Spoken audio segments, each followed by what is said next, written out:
So the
Señores y señores, les solicitamos muy amablemente tomar asiento, ubicarse en sus lugares, liberar los espacios. Ladies and gentlemen, please take your seats and be sure to free up any chairs from your personal belongings so that anyone can take the seats. Muchas gracias por su comprensión. Thank you very much for your understanding.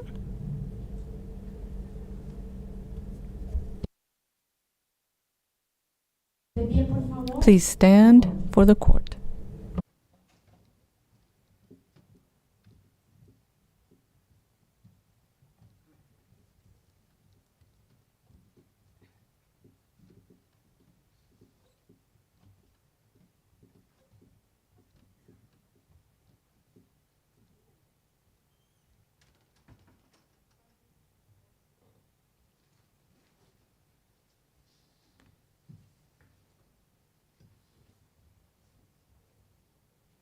Buenas tardes, vamos a Good afternoon. We reconvene this public hearing on the request for an advisory opinion submitted by the Republic of Chile and the Republic of Colombia on the climate emergency. I now give the floor to the registrar of the court to give the necessary instructions as to the rules for this part of the hearing. Thank you very much, Madam President. This afternoon we will have the presentations by the UN Human Settlements Program, UN Habitat, by Elkin Velasquez, Regional Representative for Latin America and the Caribbean. We also have the Commission for Small Island States on Climate Change and International Law, delegation comprised of Payam Akavan, Zachary Phillips, and Jemul Francis. On behalf of the Scientific Committee advising the Coalition for Clean Air and Climate, Drew Schnindel. And we also have this afternoon the following delegations. Institute of Small and Micro States, the Mexican Center for Environmental Law, SEDMA, Healthy Reefs for Healthy People, and the Inter-American Association for the Defense of the Environment, AIDA, the Observatory for Marine Coastal Governance, Oxfam America, the Latin American Coalition for Free Air, the Mexican Center for Environmental Law, Our Rights to the Future, and Clean Environment. Climate Initiative Mexico, the Highland Farmer Committee, the Verapense Union of Farmer Organizations, the Health and Human Rights Initiative of the O'Neill Institute for National and Global Health Law at the Georgetown University Law Center, Romina Reckers and the research team, and Ezio Costa Cordela and students of the Universities of Chile and Hamburg. I wish to remind those appearing before the court to please express themselves slowly and clearly to ensure we have a smooth translation. I also request that when you take the floor, please let us know who you are, identify yourselves. Thank you. Thank you, Mr. Registrar, and according to the order established, we now give the floor to the United Nations Human Settlements Program, UN Habitat. Go ahead. Good afternoon, and thank you very much to the Inter-American Court on Human Rights and President for inviting UN Habitat to share some of our proposals and a perspective to complement those we have heard about in the context of the advisory opinion. I have said that we wish to complement what has been brought before because now we will be referring to human settlements. 80% of people in Latin America and the Caribbean live in cities. Therefore, if there is a process that affects our region, we must realize it will affect our cities mainly in terms of our population. And whatever is done in cities to face this situation, whether to adapt or contribute to mitigate, will be of utmost importance. Last year, the government of Brazil invited us to the Amazon Dialogues at the seat of COP30, Belém do Pará. And in these Amazon Dialogues, we've had the opportunity of realizing that there are several conversations that fall into dichotomies on the environment, nature, and the rest of cities and urban settlements. And this has been impactful for us at the Center for Studies in Manizales, Colombia. We understand the environment as something more holistic, that the environment includes nature, but also what is built and elements that have a socioeconomic character. So we have reviewed quickly environmental legislation in Latin America to find that there's 14 countries that have standards on the environment, and all these 14 refer to the environment in that way. The environment as something integrated, including any built infrastructure. This integration is important because it means that when we work in cities, in human settlements, we will have an impact on the natural environment. We will also have an impact on any environment that has been built up or constructed, whether positive or negative. Of course, we want it to be positive, and the whole of society. This is important as it can help many justice workers in the region in interpreting and solving many of the daily issues that come up related to climate change and its impacts in economic, social systems, and overall in territorial and urban systems. And therefore, we have an opportunity that we'd like to seize, and thanking the court for having invited us to participate in the process, to bring to the table the idea of the importance for the court to send a message to the region that the environment includes the natural environment and the constructed or man-built environment. This would help many decision makers and public policy makers to try and find solutions to the problems that come up locally related to what we are dealing with here, the impact of climate change in human rights. So that's the first message that we at UN Habitat want to respectfully share with the court. Why is UN Habitat working on climate change? The UN Program for Human Settlements, UN Habitat, deals precisely with sustainable development of cities. And we do this, of course, based on the mandate provided by 193 member states through different agreements, including the new urban agenda that coincidentally was born in Latin America and the Caribbean. It was created in Quito, covering from 2016 to 2036. And it's a series of principles that can be taken into actions, and it is a voluntary application, so it is a non-binding agreement. And from this, we can derive one of the points we find very important for the Inter-American region. The fact that the court's work and the court's rulings can derive into concrete action, decisions, and binding judgments. This does not happen with the new urban agenda, although it does not mean that there are no instruments, actions, or public policies in our region based on the urban agenda. We have progressed a lot. But just this morning, I heard that we need to maintain that ambition or the goal of being as ambitious as possible. And with that, I want to say that the court can help us do so much more in our region, particularly in our cities, to make decisions, adapt systems, and develop instruments that can help us better adjust to climate change and at least reduce the impacts on human rights. A very important concept, and very Latin American concept, although it was not created in Latin America, is French. It's the right to the city. But it is very Latin American because, once again, in Latin America, our work, our legislative progress has been considered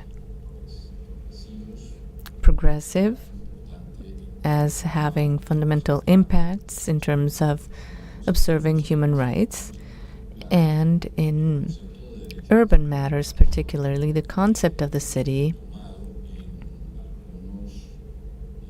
is again included in legislation in the region.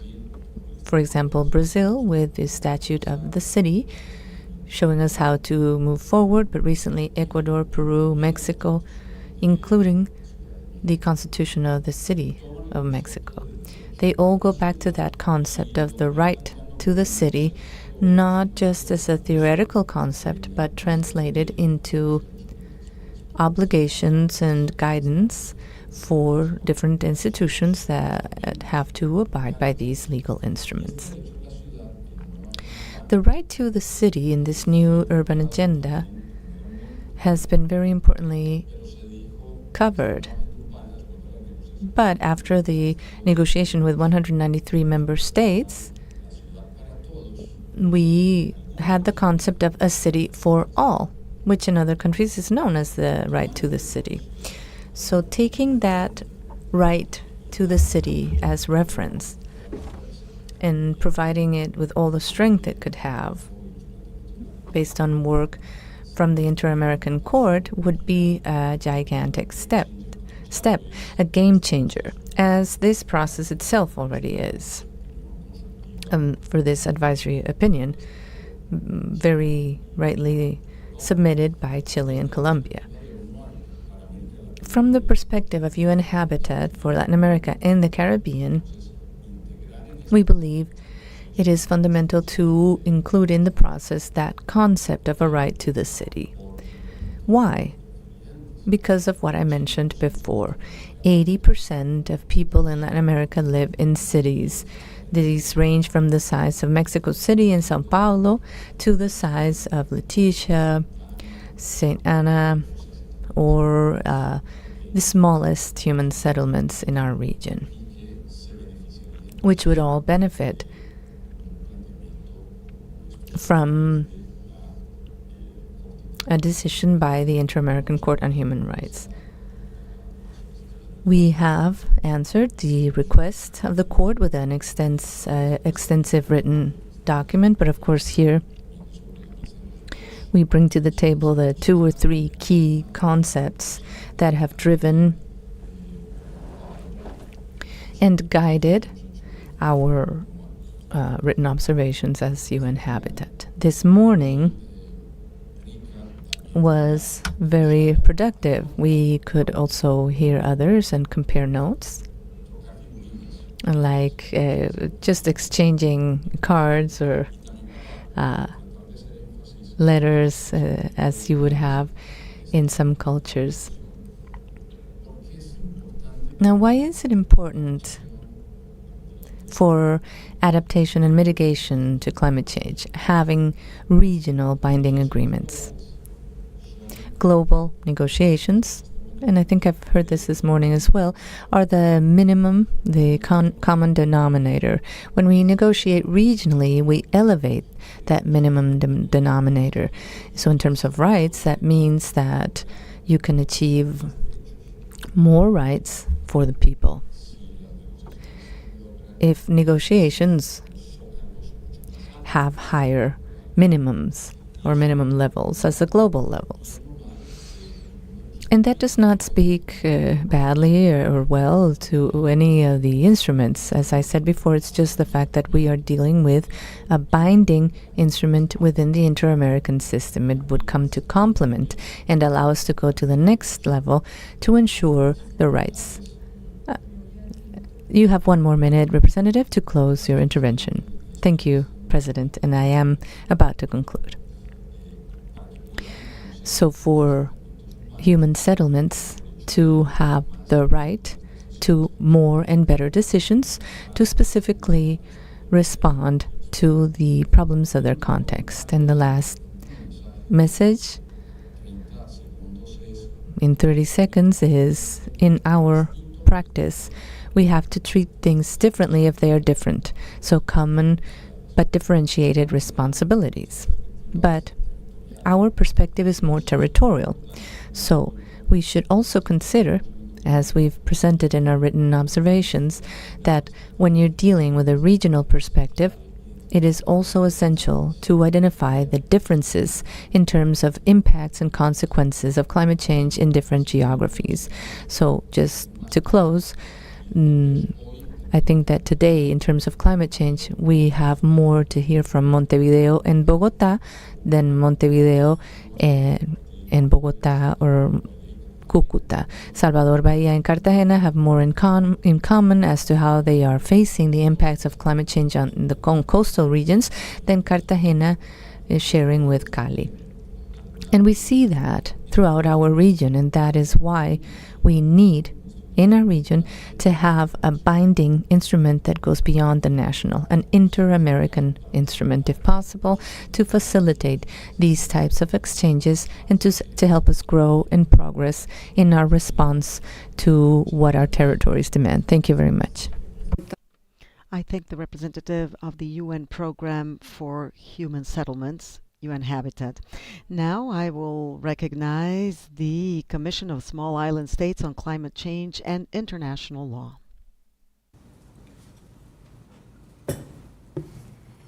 Madam President, distinguished members of the court, buenas tardes. My name is Paya Makavan, and I'm honored to represent the Commission of Small Island States on Climate Change and International Law. My task is to provide an overview of the Commission's interest and position in this historic advisory proceeding. I will be followed by my colleague, Mr. Zachary Phillips, who will address the specific obligation of international cooperation under the Inter-American Convention. The Commission was established as an intergovernmental organization on October 31st, 2021 at the 26th UN Climate Change Conference in Glasgow. Its mandate is to invoke international law for the protection of small island states. The Commission's 9 members from both the Caribbean and the Pacific include Antigua and Barbuda, Tuvalu, Palau, Niue, Vanuatu, St. Lucia, St. Vincent and the Grenadines, St. Christopher and Nevis, and the Bahamas. Madam President, small island states are the most climate vulnerable nations in the world. This despite having contributed only negligible amounts of greenhouse gas emissions. The compounding effects of alarming sea level rise and increasingly extreme weather events threaten their very survival, indeed their very existence. It is no exaggeration to speak of existential threats when some of these island nations may become uninhabitable or simply vanish under the ocean in the foreseeable future. The science is clear and uncontested. The Intergovernmental Panel on Climate Change has explained that in order to avert catastrophic consequences, temperature rise must be limited to under 1.5 degrees Celsius above pre-industrial levels by the year 2100. Yet, the existing commitments of states under the Paris Agreement are such that the world is set to achieve 2.8 degrees Celsius by the year 2100. That is almost twice the maximum threshold. Simply put, humankind faces an apocalyptic future unless it immediately changes course. The UNFCCC process has clearly failed to make sufficient progress. International law must fill the vacuum. Madam President, as set out in the Commission's written opinion and this Court's 2017 advisory opinion, the human rights impacts of climate change are obvious and inescapable. Yet, small island states' ability to protect the human rights of their own citizens depends on the conduct of other states, and in particular, the major polluters. That is why the Commission has focused on the obligation of international cooperation and the principle of transboundary harm under the Convention. There is a clear consensus from the written statements that the Convention imposes specific obligations on states with respect to all rights affected by the climate emergency, including the duties to cooperate internationally and to prevent harm. It is especially important to note, as the Court has already established, that these obligations apply extraterritorially. Earlier this month, the European Court of Human Rights confirmed that pursuant to their obligations to respect private and family life under Article 8 of the European Convention on Human Rights, states must have due regard to the need, inter alia, to adopt general measures specifying a target timeline for achieving carbon neutrality, to keep the relevant GHG reduction targets updated with due diligence and based on the best available evidence, and critically, to meet those targets. As the Commission has set out in its written opinion, it is essential, we respectfully submit for the Court, to go beyond abstract principles and to articulate specific minimum climate-related mitigation and adaptation obligations on states arising from their duties of prevention and international cooperation under the American Convention. States must, at a minimum, exercise due diligence to reduce greenhouse gas emissions consistent with limiting temperature rise to more than 1.5 degrees Celsius above pre-industrial levels, notwithstanding the principle of common but differentiated responsibilities. They must do so urgently and in accordance with the best science. And if they fail to do so, they must make full reparation to the victims. This is consistent with the Commission's position and the advisory proceedings before the International Tribunal for the Law of the Sea, which the Commission requested in December 2022, and before the advisory proceedings of the International Court of Justice under the leadership of Vanuatu, which is also a member of the Commission. This court has an important role to play in shaping this emerging jurisprudence in a manner that responds meaningfully to the climate catastrophe unfolding before our eyes. Madam President, I thank you for your attention and now ask that you invite Mr. Phillips to the podium. Madam President, members of the Court, good afternoon. I have the honor to appear before you today, not only as a representative of the Commission, but also as a national of Antigua and Barbuda, a small island state that was devastated by Hurricane Irma 6 years ago, and that will continue to endure the wrath of climate change as a result of the conduct of other states. It is with this lived experience that I will address the Court on the obligation of states to prevent harm and to engage in international cooperation. Madam President, climate change is a global problem. All states must cooperate with each other to address this common crisis. Small island states suffer disproportionately, and their resource constraints impede their ability to protect their citizens against the adverse human rights impacts of climate change. In this regard, Article 26 of the Convention requires states to engage in international cooperation to adequately protect human rights affected by the climate emergency. As this Court has recognized, the duty to cooperate is an obligation erga omnes and applies extraterritorially. To meet this obligation, states must take individual and collective steps to mitigate GHG emissions to keep global temperatures under 1.5 degrees Celsius above pre-industrial levels, in line with the scientific consensus on the impacts of climate change on human rights. States must also cooperate to implement adaptation measures to effectively address the consequences of climate change. In particular, developed states must take the lead in helping developing states adapt to the disproportionate harm that they have caused, especially with respect to small island states. Further, as this Court explained in 2017, due to the extraterritorial application of these obligations and the principle of the prevention of transboundary harm, states must ensure that activities within their jurisdiction or control do not cause damage to the environment of other states or of areas beyond the limits of national jurisdiction. Madam President, although global warming is a common concern of humankind, states have common but differentiated responsibilities, as noted by an overwhelming majority of the submissions before the Court. The greatest obligations must fall on those states that have contributed and continue to contribute to and continue to contribute the most to climate change, to take the necessary measures and assist developing states in addressing the existing and future consequences they face in the protection of human rights of their citizens. Given how close we are to the brink of disaster, however, that differential burden cannot become a pretext for developing states to not do their fair share to protect the environment. Lastly, Madam President, states are responsible for breaches of their human rights obligations, regardless of whether other states have also contributed to that breach.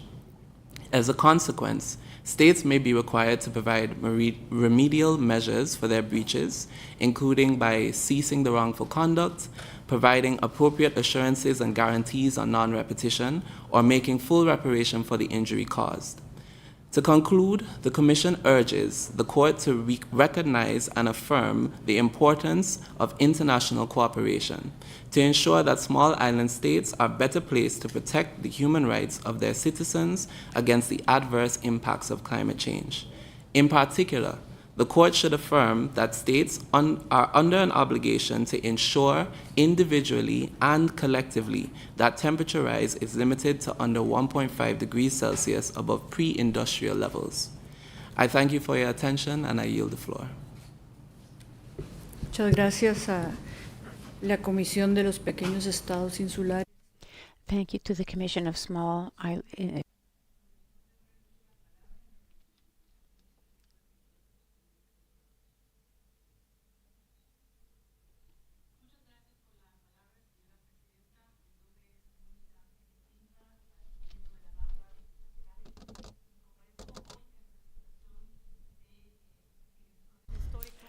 In this historical, I'm pleased to speak on behalf of the Institute of Small and Micro States.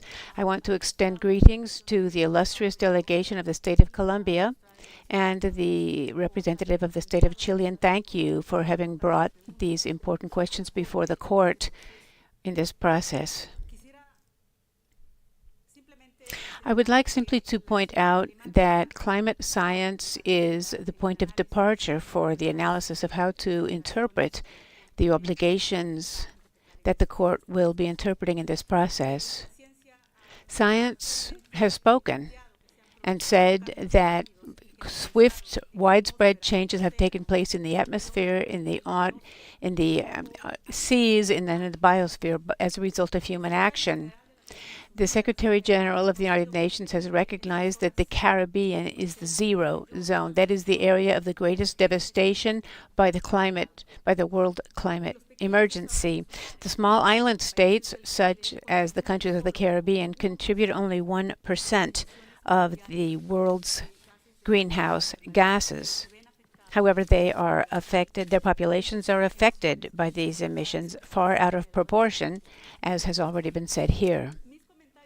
My comments will focus on legal considerations, and I would like to give six comments. First of all, to summarize from science, there are 2 points that I would like to emphasize.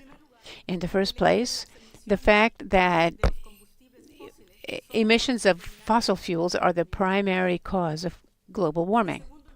Number 2, what science has made very clear is that there is a need to bring about profound, swift, and sustainable reductions in the emissions of greenhouse gases in order to limit the global temperature to 1.5. My comments will focus on question A and question F that brought before the Court. My first observation addresses the Court's jurisdiction. Question A1 considers the duty for prevention that the states have in view of climate changes brought about by human action in the case of slow-moving catastrophic events. And it says, in keeping with the obligations of the American Convention in light of the Paris Agreement. This means, ladies and gentlemen of the Court, that in answering this question, the Court does not need to limit itself merely to interpret the American Convention. Indeed, this Court has jurisprudence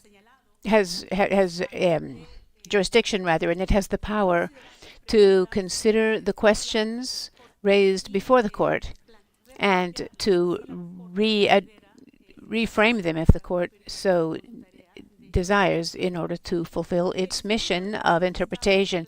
The Institute of Small Island States suggests that the institution requirements range across all human rights organizations that arise from the convention signed by the American states. This includes binding obligations in the countries of the OAS that are not, even those that are not parties to the convention. My second initiative or proposal has to do with the government, with state obligations in general concerning human rights, and I would like to focus on the point of the right to life. This morning, there was discussion of the case law of the United Nations Committee. Mention was made of the case of Itiota. There was another case as well in the jurisprudence of the committee, of the United Nations Committee, which came from Australia. It was Torres Strait Islanders. This case and the Itiota case, both said that the right to life was being undermined by the inaction of a state party to the treaty, which in this case is the International Covenant on Civil and Political Rights. The committee's task was to understand what was meant by the term imminent. This morning we have talked a great deal about imminent danger, and we've also said that climate change is affecting the right to life, but no one has said how. In both of these cases, we saw islands that within 10 to 15 years would be underwater, and the committee did not feel that this was a situation where the right to life was under imminent threat. I would invite the court to consider in what situation can the right to life be abridged, because there will be a link to the understanding as to what is the meaning of significant damage. In the trans-border context, significant damage includes damage to the human person, for example, threat to the right to life. I would invite this court to consider the words of the Dutch Supreme Court in the Ugenda case, to wit.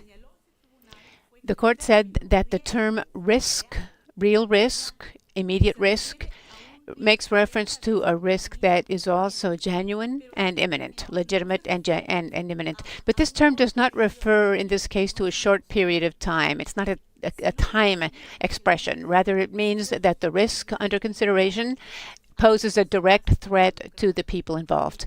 In the case of Ugenda, the court therefore held that the right to life was being affected or violated, even if the people did not die, because the threat is direct. It's something that will happen because it's a slow-moving process. It takes time, but once it reaches a certain point, it becomes irreversible. Finally, I can see the time is running quickly, but I would like to invite this court to emphasize the importance of the concept of the right to a decent life. In the questions it's posed that these rights are not directly enforceable. This court, however, has already held that as part of the right to life, there are economic and social rights that are fundamental and that can be enforced on the basis of Article 4. Very quickly, I want to move along to the subject of state responsibility. And I would simply like to note that Article 47 of the General Principles of International Law have that resolve the obligations of the states regarding illegal actions involving contribution by several states. And I would suggest that this is the position that the court could take when it talks about state responsibility. I am raising this because this morning, Judge Veronica Gomez asked She said whether the system makes it possible to address the matter of climate change as we understand it today, or do we need a different paradigm? I would say that we do not need a different paradigm. I would say that international law already has all of the primary provisions needed, and certainly all the primary and secondary provisions as well, to answer the questions that have been raised. Along the same lines, when we talk about sources, this morning, Judge Ferrer McGregor asked a very interesting question about whether there was a possibility for complying with the Paris agreements but not with the convention, and I take the same position as the illustrious state of Colombia when this question was asked. The American Convention in fact reaches farther than the Paris agreements, and an example is the whole matter of reparations, where and when a violation has been established of a human right, reparations have to be extended, but you don't see this in the Paris Agreement. The same may be true of other treaties as well.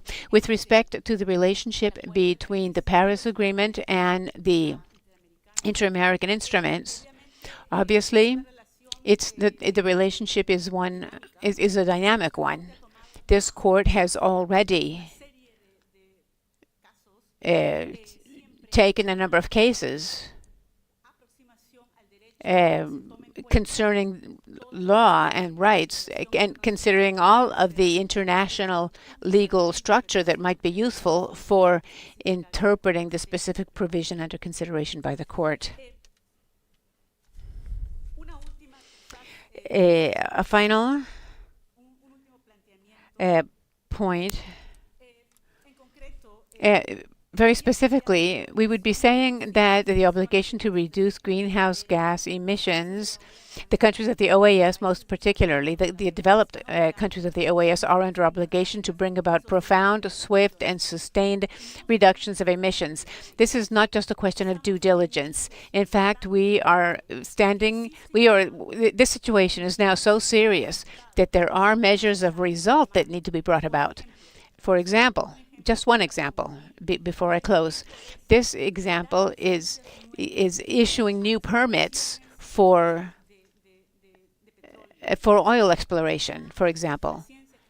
Climate science has already spoken and said that this will bring us far beyond the 2.0 level. This is inconsistent with the rights obligations of the states under the terms of Inter-American instruments, and I would invite the court to consider this type of the measures of results, of outcome, which are concrete and would help us understand what we mean when we talk about these measures.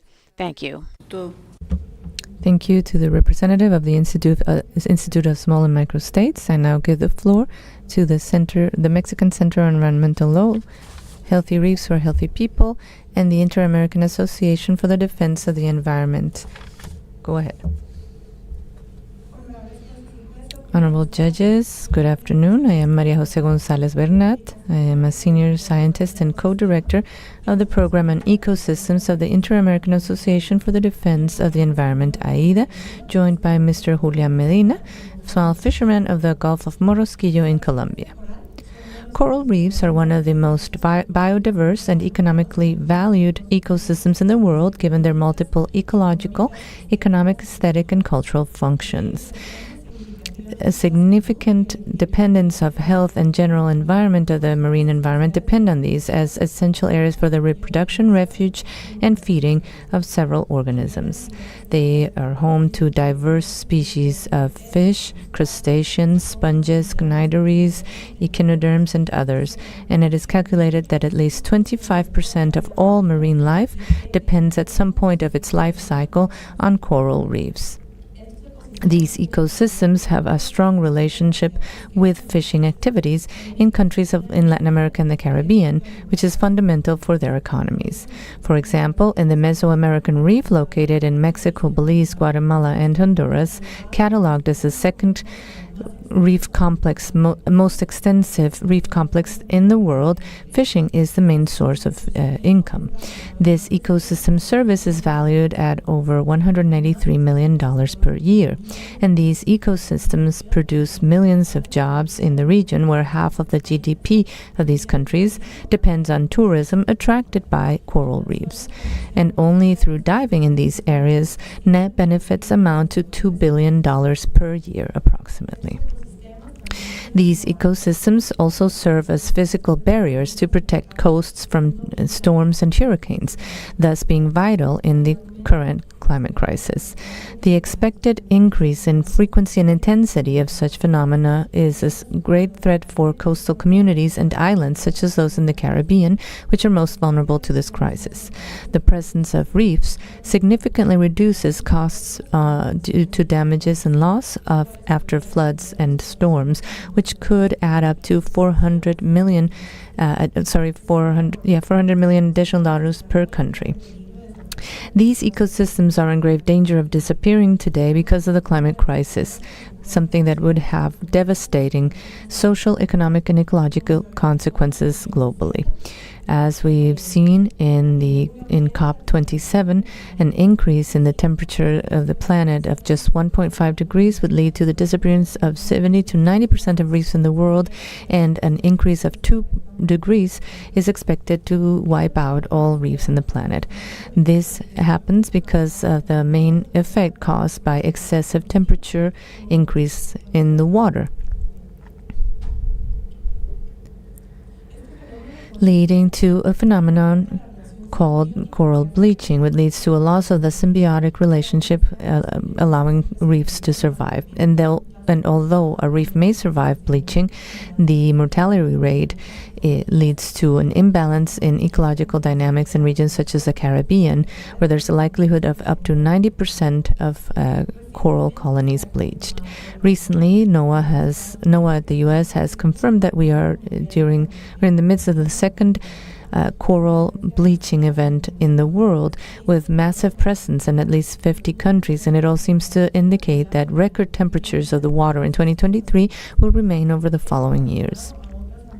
Along with other anthropogenic threats, including pollution by hydrocarbons, offshore exploration, coal, maritime transport, mismanagement of ballast water and sewage, and destruction of important ecosystems such as mangrove, as well as trawl fishing and others. Therefore, there's no need that we have to protect our coral reefs given the climate crisis. I now give the floor to Mr. Julian. Thank you and good afternoon, members of the court, governments, and general public. I am Julian Alberto Medina Salgado. I am a small fisherman representing the network of ethnical fisherfolk in Colombia. I am representing the voice of over 4,000 families of fisherfolk in the Gulf of Morrosquillo in the Caribbean coast of Colombia.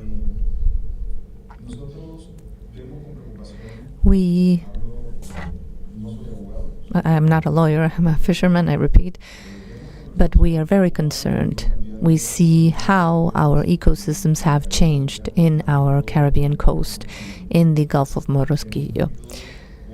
We have suffered 4 large oil spills that have led to black tides. In 2014 we had the first 2, then we had one in 2018 and 2021. Besides this, we are suffering from seismic exploration, the seismic effects of offshore gas exploration. There's also transport of coal in our territory. And there's an intense variety of boats and with motors that are traveling around our Gulf, dropping wastewater into the Gulf, devastating mangroves, causing sediment in our swamps, and these areas that should be buffer zones no longer can work as such. When we refer to the situations we see in our ecosystems at the coast, we realize there has been a break in the natural chain we have and the protection that coral reefs provide to the continent. We've seen coral bleaching and the death of coral reefs. As small fishermen, our activities are done within these marine ecosystems precisely because there's an abundance of fish. And that is where we could guarantee our livelihood and the subsistence of our activities. But over the past 10 years, we have seen a great decrease in the amount of fish we can extract. We are now hungry, poor, and we have food insecurity in our region. We've seen our way of life, because fishing for us is not just our economic sustenance, but it's a quality of life. And this is disappearing. If reefs disappear, fish won't find food in reefs, and so they have to migrate looking for food. If we don't have fish, there's no fishing, and with no fishing, fisher folk cannot exist either. So I believe that it is very important to find a way to ensure public policies truly have an impact, a direct impact on the recovery of our ecosystems. At the small scale, we are starting to plant new mangrove trees, and we've also created nurseries for coral reefs with whatever we can to ensure we keep growing coral, but we still see it as not enough.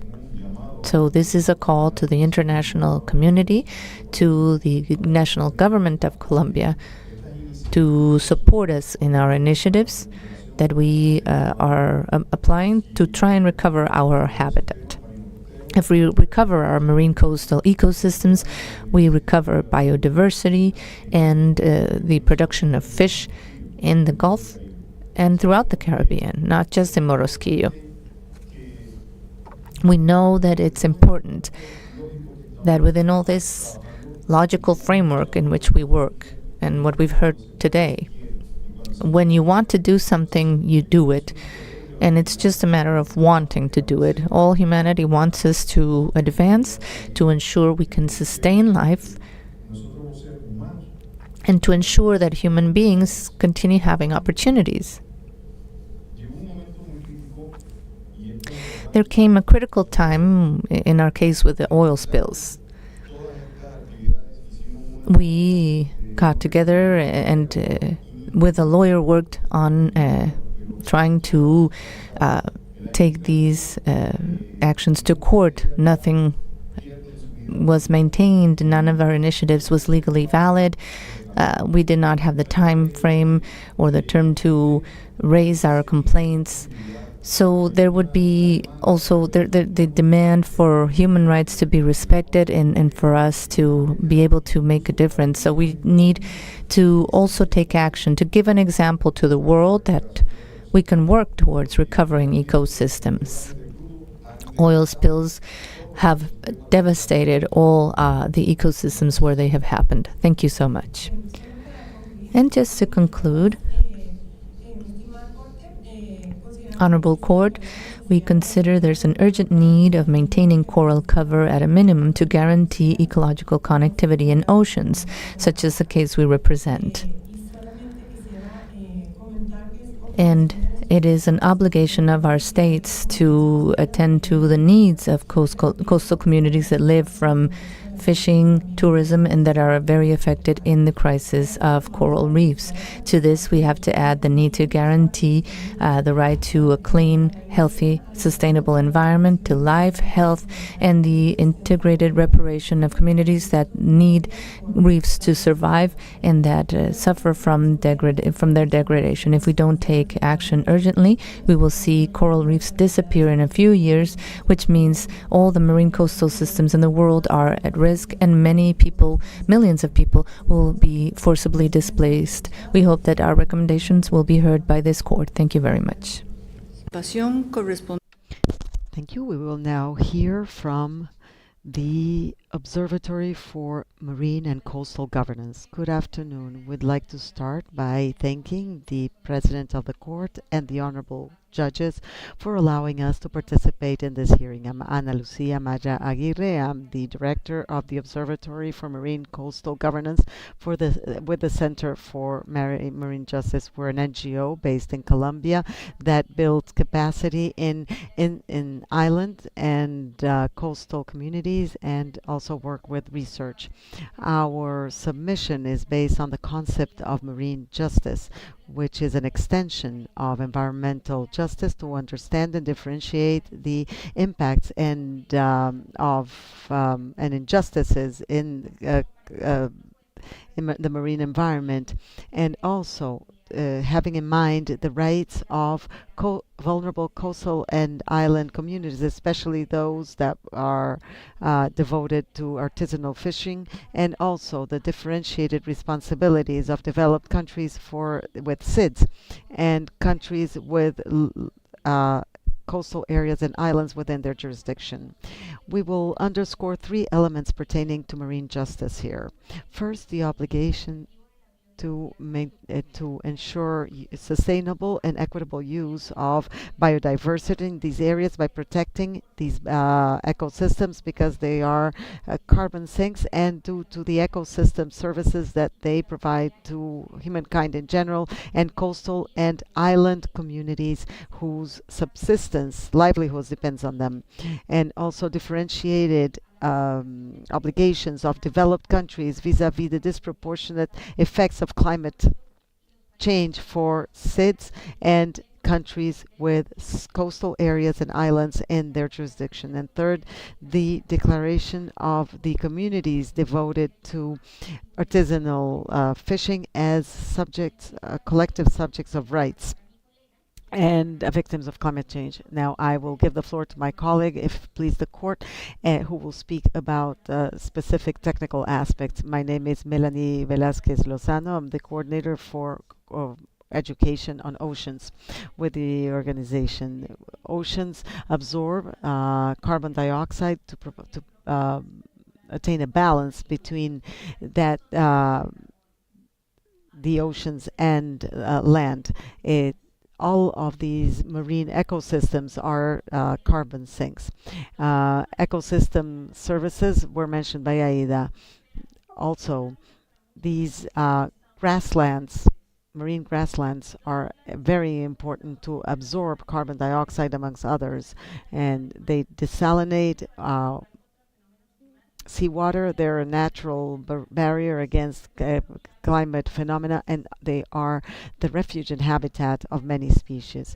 But the accumulation of greenhouse gases issued by man changes the chemistry of oceans, and that is a risk for marine life due to acidification, and the loss of oxygen in the oceans. As part of the GHG, aside from carbon dioxide, we see short-lived climate forcers, and that are very powerful, remain in the atmosphere for a short time, but are very powerful climate warmers. That includes methane, hydrofluorocarbons, amongst others. Methane, for example, is easily dissolved in the ocean water, which leads to acidification. And it is also present in permafrost, which is a layer of ice that is permanently frozen in different parts of the ocean. The warming of permafrost would release methane into the atmosphere with dire consequences for the climate system. It must be said that in a research done by us, exploitation and exploration of oil in the Greater Caribbean, the case of Colombia, a sample of environmental assessment studies was analyzed, and it sees that they omit impacts having to do with greenhouse gas emissions, the contribution to the carbon footprint, and the alteration of the ecological balance of these ecosystems, marine and coastal ecosystems, and also do everything having to do with the putting together and dismantling of rigs, as well as shipping hydrocarbons, the cultural impacts on artisanal fisheries, such as the reduction of fisheries and the interruption of fishing routes, inequality in the distribution of loads and benefits for local communities, and the interference with the fishing activities due to the economic exclusion zone. Island populations are affected by cyclones, storms, droughts, changes in sea level, coral bleaching, and also the presence of invasive species, as well as environmental displacement. As part of the vulnerable coastal and vulnerable island and coastal communities are the fisher folk who have to their livelihood jeopardized. The climate emergency negatively affects the economic autonomy of fisher women and those who collect shellfish, which negatively affects their life and increases their workload. In keeping with the broad advisory powers accorded to this court by the American Convention, it's necessary that the court create a corpus juris as part of the American Convention, the law of the sea, the several conventions on marine pollution under the IMO, and climate change. These proceedings come at the same time as the NDCs are being prepared by the countries that are going to be submitted by states in 2025 under the Paris Agreement. So it is expected that the court should say that the NDC climate commitments must be developed and implemented in keeping with the obligations for respect, protection, and guarantee of human rights, and based on respect for local knowledge. We must include the emissions from sea-based activities such as shipping and offshore oil exploitation, as well as other activities that affect coastal ecosystems and marine ecosystems, as well as short-lived climate forces and others. All of the impact of all of the greenhouse effect gas emissions should be assessed. Specific measures should be ordered to prevent, minimize, and remediate marine pollution. And it's necessary to recognize marine and coastal ecosystems as carbon sinks. It is recommended that the court find that coastal and island communities are vulnerable to the climate emergency and must be entitled to special protection, as we recommend that you include the communities that work with artisanal fishing, and finding that these are collective subjects of human rights. The men and women who participate in the value chain of artisanal fisheries contribute to food security and local economies, and the preservation of traditions, of connected traditions and customs. There is the right to benefit from science and scientific progress. Food security, access to participation, and access to information, amongst others. There is an international framework to serve as a basis for this findings, such as a general comment about the matter and about fisher folk and food security by FAO.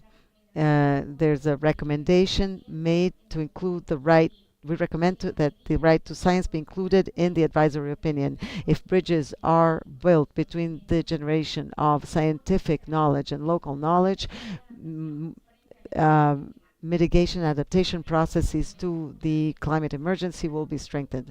Last but not least, based on the principle of common but differentiated responsibilities, the responsibilities of states be established and interpreted, differentiating those who are more have more of a share in the greenhouse gas emissions and having, especially in the cases of those most vulnerable communities that we just mentioned, in the written submissions to this court and also to the International Tribunal on the for the Court of the Sea and the International Court of Justice. We recommend that marine justice be included as a foundation for the obligations of the states. We are convinced that this advisory opinion will be an essential source for international law in the face of the climate emergency to contribute to a more sustainable and equitable planet from the legal standpoint. As was said by Gabriel Garcia Marquez, it is not yet too late to build a utopia that will enable us to share this earth. Thank you. Thank you to the representatives of the Observatory for Marine Coastal Governance. To close this fourth block of interventions, we will hear from the representatives of Oxfam America.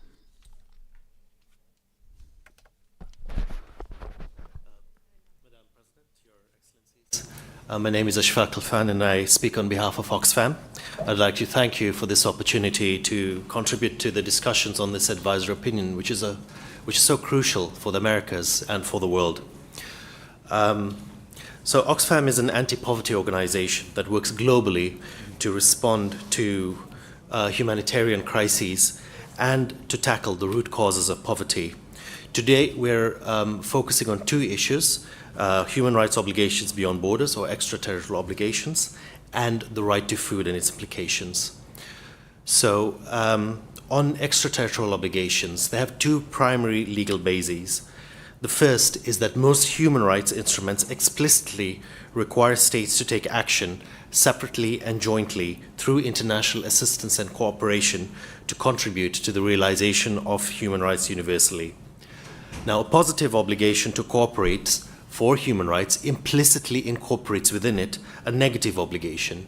A state violates its obligations to cooperate when it unilaterally causes or allows harm from those under its jurisdiction that defeat the object of this cooperation. So that's the first legal basis. The second is that each state's obligations apply to its jurisdiction. In other words, it has to ensure that its conduct within or beyond its territory does not infringe on the enjoyment of human rights outside those territories. Now, for a state to prevent harm beyond its borders, it will generally need to cooperate with other states, and this was recognized by this court in its 2017 advisory opinion on human rights and environment. These two categories of obligations obviously overlap. There's a lot that a state has to do to cooperate in and also to avoid causing harm. Now, I'll just go into a bit more detail on the legal bases. The first on international cooperation. The obligations there are set out in many international human rights treaties, the UN instruments, the Charter, the Universal Declaration of Human Rights, the International Covenant on Economic and Social Rights, the Convention on the Rights of the Child, the Inter-American Convention, and the San Salvador Protocol. For the second legal basis, I don't think I need to say too much because the court has really set it out in very, very clear terms on the basis of jurisdiction, on the basis of the causal link between the harm felt and the harm that was caused within a state's territory. In the Saatchi decision by the UN Committee on the Rights of the Child, which has been referenced by several people here, that exact approach was followed. Now, this approach that this approach forms the basis for the conclusion that states have a duty to ensure respect for the human rights of individuals who are affected by conduct over which states exercise effective control, so that control over the conduct that has impact on rights. Now, this has been reflected in the International Court of Justice jurisprudence, and it has applied this in areas where a state controlled territory as an occupying power, but it also applied it where the state was not the occupying power, where it only had influence over actors that it was supporting or was acting outside of areas where it had effective control. The same approach has a long line, of course, in the Inter-American Court and Commission jurisprudence. and in UN treaty bodies on a wide range of issues. For example, on targeted killings in extraterritorial operations using drones, or support to military factions in other countries. And then UN treaty bodies have more recently explicitly applied this in regard to climate change, either separately or jointly, and this has been reflected in our submission. The African Commission has also adopted the same general approach. The European Court of Human Rights is the outlier. It only clearly accepts extraterritorial obligations where a state has control over territory or has authority or control over persons. Its jurisprudence has also been a bit inconsistent, but at least that's the area where it has been clear. It more recently reaffirmed its position in the Duarte Agostino case, which has been referenced. And one thing I'd like to comment on that is that the European Court explicitly looked at the jurisprudence of the Inter-American Court, the African system, the UN treaty bodies, saw that there was a difference in approach and said that, well, there is a difference in approach. The other treaties seem to have different objectives, the other courts have a different role. And one thing we've also noticed is that the European Convention on Human Rights does not include any obligation of international cooperation. And that's different from the Inter-American system, the African system, and many United Nations human rights treaty bodies. So what are the implications of some of these? I'll just touch on briefly. One is to limit as rapidly as possible all activities within their jurisdiction that cause greenhouse gas emissions using human rights consistent means. That means that even below 1.5 we're already seeing violations, as was addressed in the questioning. So the obligation should not be tied to achieving 1.5 in a few years. It should be limiting all the emissions that can practically be done, including through means such as making polluters pay and making sure that their profits of polluters do not, they are not, the tariffs are not set so low for polluters. They're allowed to make massive profits and still pollute. So the corporate taxation needs to be set accordingly to meet that demand. They have to ensure that corporate actors reduce their emissions as quickly as possible, and they must cooperate with other states to address climate change and its impact on human rights. And they should cooperate to remedy damage caused by climate change. Each of these have been reflected in guidance by the UN treaty bodies, specifically human rights, but we're looking to this court to extend that further. Thank you, Excellencies, and I'll now turn to my colleague Diana Kearney to address the right to food. Thank you, Ashok. Thank you, Madam President, members of the court, for having us. It's an honor to be here. Because of Oxfam's role as an organization that provides emergency humanitarian aid, including food and water, and our advocacy efforts to promote food security, we will also address the right to food, which sort of links to both the relationship between climate change and the rights to life and health, and climate adaptation and mitigation measures.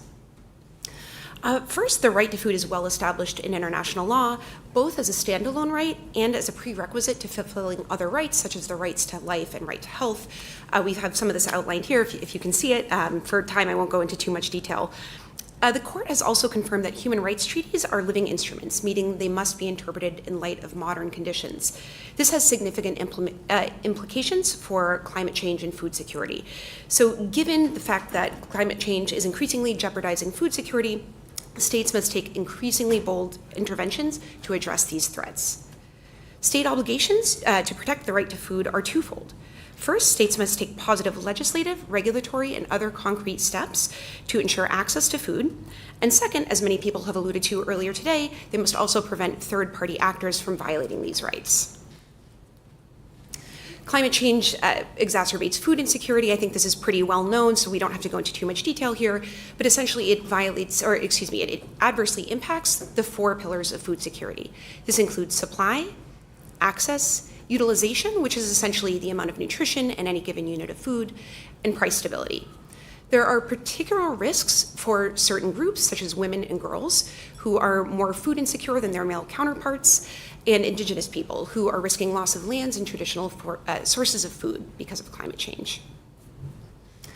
Again, for time, we don't have to go through this, but there are a number of different ways in which climate change is exacerbating food insecurity.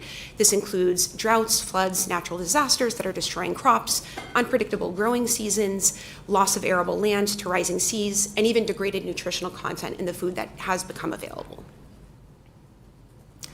The IPCC notes that Latin America is particularly vulnerable to climate-driven food insecurity. This is because the region is highly dependent on agriculture. Hunger has been rising through the Americas. The OAS has found that 41% of people, or 267 million individuals, are moderately or severely food insecure. This also includes 14% of people who are severely food insecure, which means they have gone 1 day or more without eating.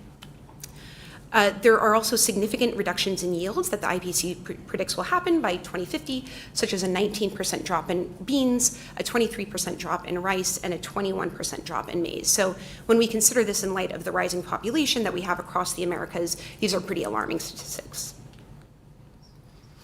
Last but not least, in light of what we just said, we are encouraging states to take immediate and urgent action to protect the right to food. So what does this look like in concrete terms?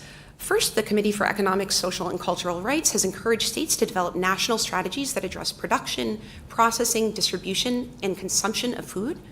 This also means investments in agricultural research and development that can help develop drought and flood-resistant crops, climate-smart water management techniques, and other technologies that can really help safeguard communities when there are climatic shocks.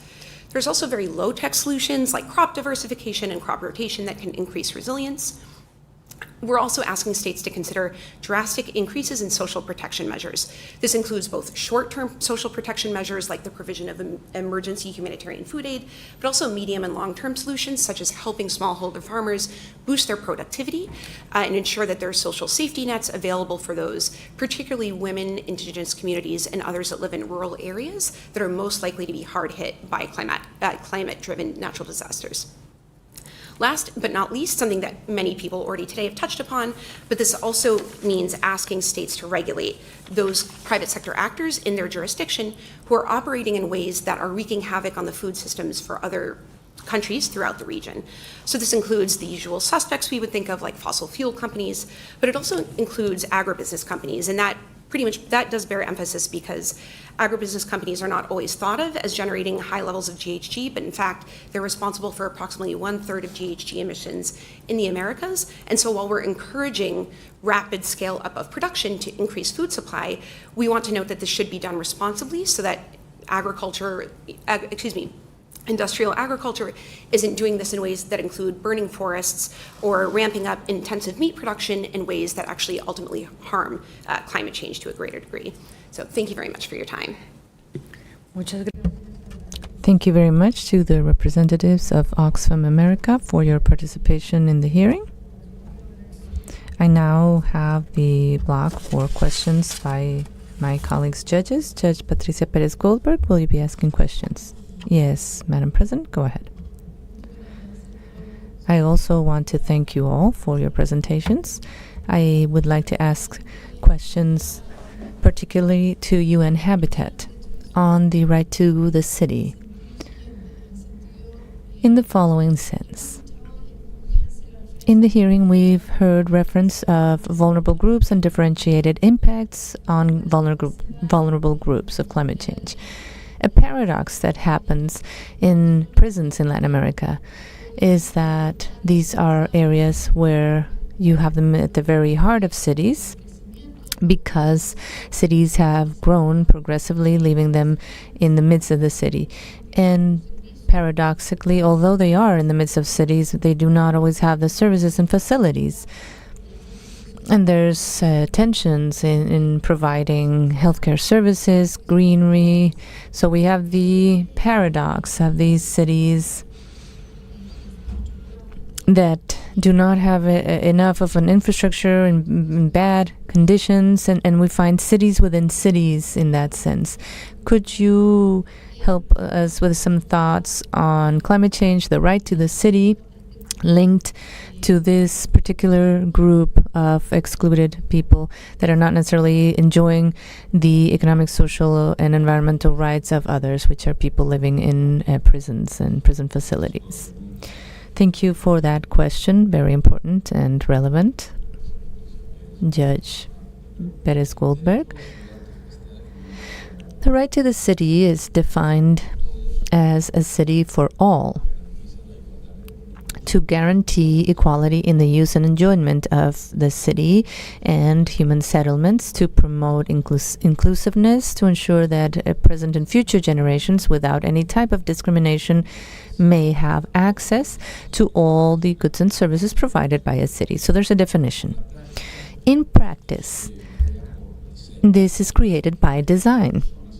The fact that people in the city may have access to all these goods and services in near proximity. And this is directly related to climate change. There's a metaphor, and it is being used right now, which is a 15-minute city. It is applied to consolidated neighborhoods or informal neighborhoods. So basically, families, households can have access to basic functions of the city, basic utilities and services. So having access to housing, to dignified work, to services, healthcare infrastructure, quality infrastructure, but also for leisure activities, and additionally to providing themselves of food and other services and goods. And this is all within their own neighborhood. If it is within their neighborhood, they will not have to move outside of their neighborhood. If they don't have to move or transport themselves outside their neighborhood, the impact in terms of climate change will be considerable in terms of reducing emissions. This in turn helps think of how to transform the transport sector. These same principles can be applied to the case that you have just brought up, Your Honor. A community such as the one you have described, besides being in their particular situation, you would also expect to still have access to the same goods and services as appropriate and relevant to their condition near their premises. If they have been deprived of liberty, of course, it is much more relevant. So the city has to be thought through, has to be designed to provide those services in a cost-efficient manner. So it also applies in that particular case. The same considerations. And again, the important thing and positive thing for this conversation is that all this happens by design. So if we have a process where we design and plan our cities considering that principle of proximity, we will have a direct impact on climate change. In this case, a positive impact. Thank you very much. Muchas gracias a la jueza Pérez. Thank you, Judge Perez Goldberg. Judge Veronica Gomez, any questions? Yes, ma'am. Thank you. First of all, I would like to thank especially Mr. Medina Salgado for his presentation and for his testimony. Thank you. I have an initial question.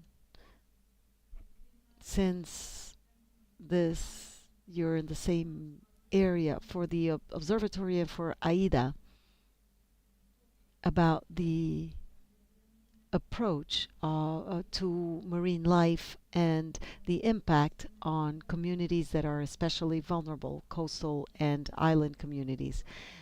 I would like to start out with science and human rights, and thank you for bringing this up.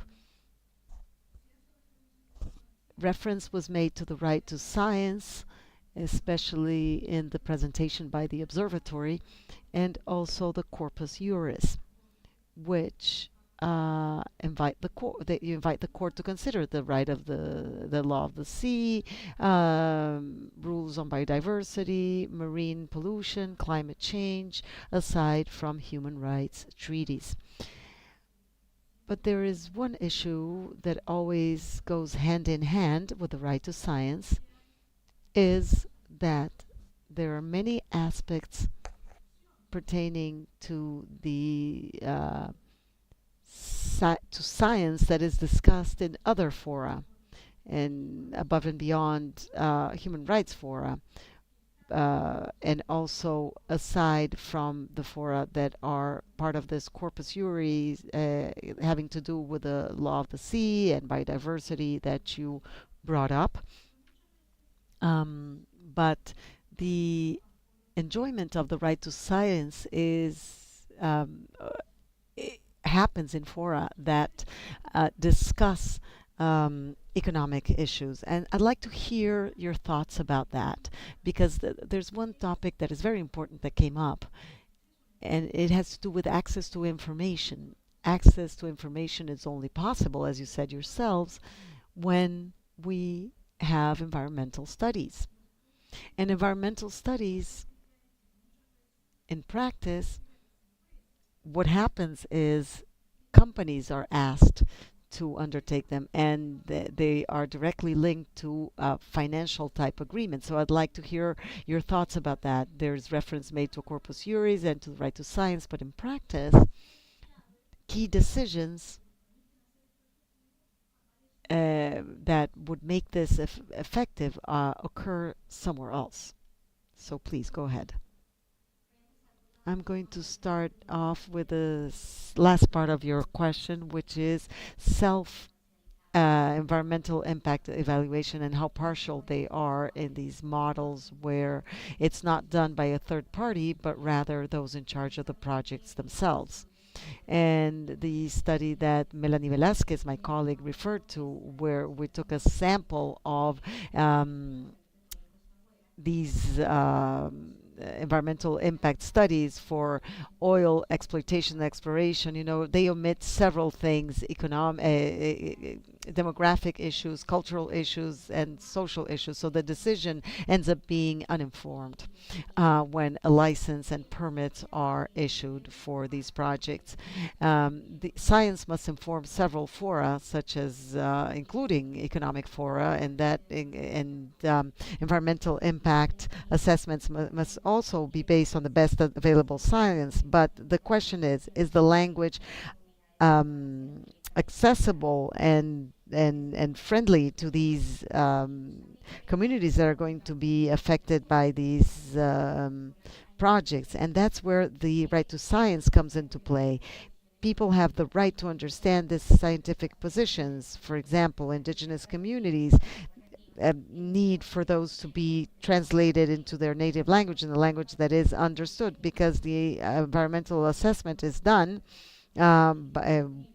based usually on the best scientific information, but that, although that's not always the case, but that never reaches the communities. And also the involvement in the whole process from the terms of reference up until the issuing of licenses doesn't happen. May I interrupt? There's often a discussion about who funds that environmental impact study, and that's why the companies end up doing it. So what steps should be taken in terms of public policy? What should be the standard for that?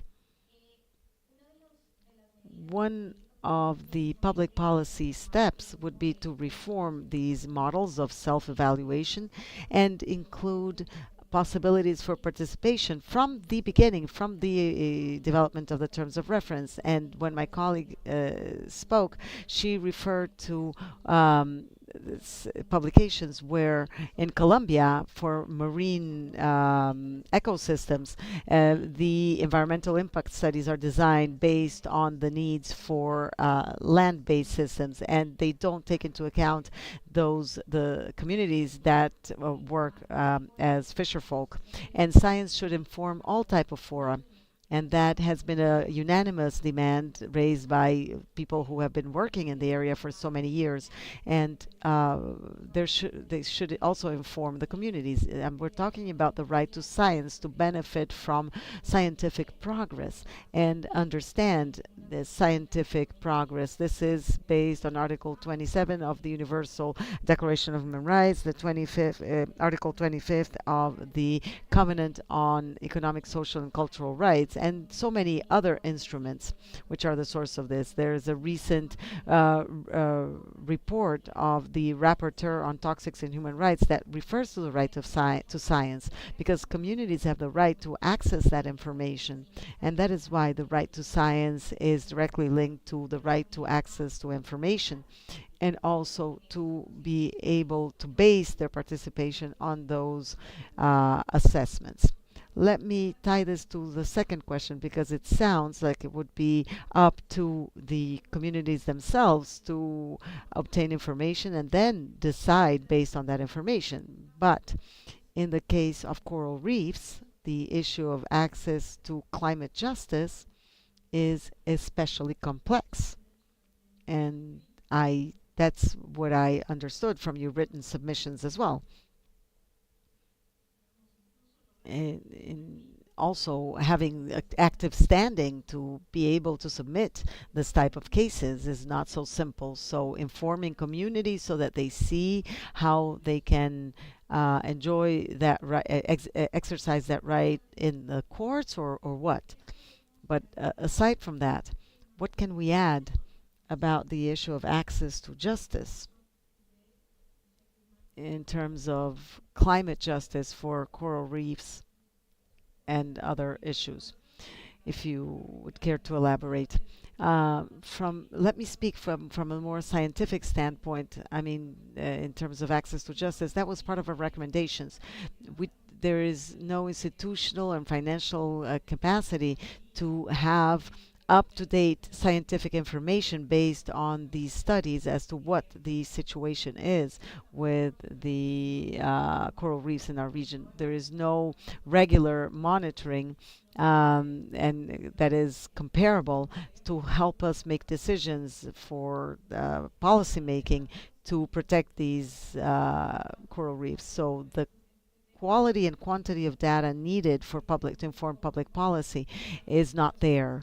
There are economic assessment studies for these ecosystems, but sometimes I feel it's more important to have an economic.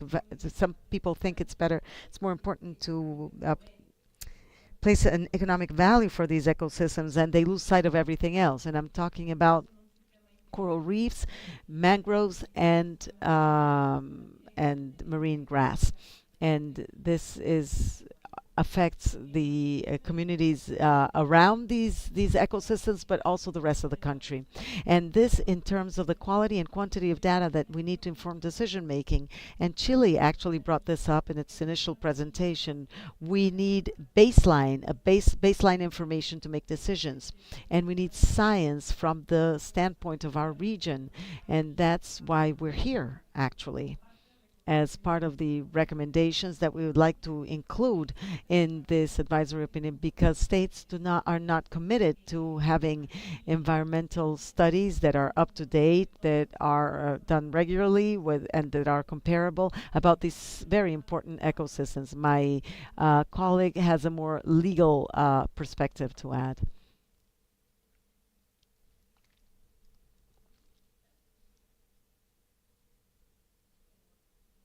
Thank you. Just briefly, I'd like to add you were asking about a standard. I think it's important to revisit the issue of democratizing the whole system and how this relationship between law, science, and the economy is being created. And there's a specific example in Mexico. Once again, how our official rules, standards are developed.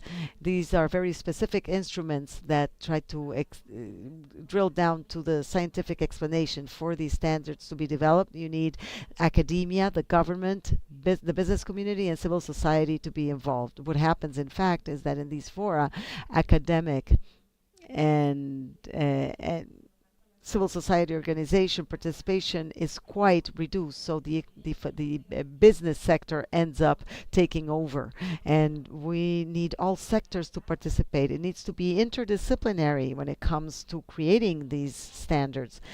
For as long as this doesn't happen, what you just mentioned will continue to happen. Why do financial aspects prevail when it comes to these processes? There isn't much understanding of the science. How do we build this bridge between law and science? Well, by ensuring participation, involvement of all of these sectors effectively, in an effective manner, which is what we're lacking. Thank you. If I may, I would like to add add to this answer by saying that the obligation to guarantee the right to science falls squarely on the shoulders of the states. And this is what allows communities and persons to become informed. And the same goes for the procedural burdens. Science must be taken to communities in a user-friendly language that is accessible, understandable, and that is offered for the due exercise. Thank you, Judge Gomez. I will now ask Judge Perez Manrique whether you have any questions. Yes, I do, Madam President. To the Observatory on Coastal Marine Governance, I would like to ask, today, an advisory opinion by the Tribunal on the Law of the Sea is under consideration and being deliberated. I would like to know the connection between that process in the Tribunal on the Law of the Sea, which specifically will address the consequences of the climate emergency and the law of the sea, and how does it relate to our request for an advisory opinion? What is the linkage? What can this court contribute ultimately on this subject of coastal marine governance? Thank you, Your Honor, for this question. Our organization also submitted an amici to that process for an advisory opinion, in which we discussed standards concerning the law of the sea, which includes advisory opinions on the law of the sea and other international law provisions. I think it's important to note that this court, in the exercise of its advisory jurisdiction, can use the definition of marine pollution, which is contained in the UN Convention on the Law of the Sea, which says that contamination includes substances or energies being introduced into the marine environment that affects biodiversity and jeopardizes activities involving the sea.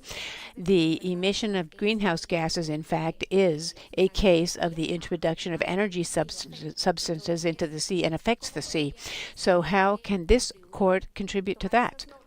Take these provisions and point out that it is not a mention only of contaminating the ecosystem or the ocean itself, but that this in turn violates human rights for the entire human race, and more specifically for the island fishery communities that depend on a relationship with the sea.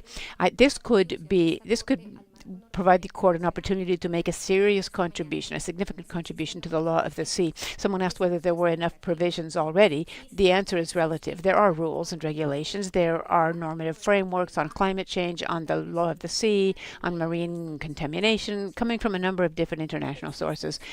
They exist, yes, but they are not integrated. This is why the advisory opinion of this court will bring a unique opportunity to combine those provisions. For example, we're talking here about oceans, equality, justice, human rights. How do you take all these provisions from the law of the sea and orient them toward the obligations of the states with respect to the communities that depend on the ocean? Thank you for that answer. I have a question for the Mexican Environmental Law Center and the other organizations that you represent. First of all, I would like to note that the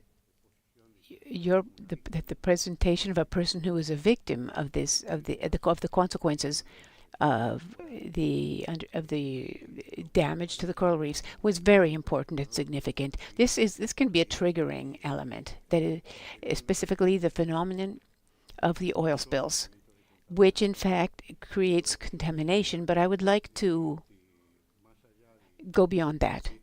Even beyond that phenomenon, I would like you to talk to me about what should be measures of the precautionary measures are also measures for mitigation and reparation of damage to the coral reefs.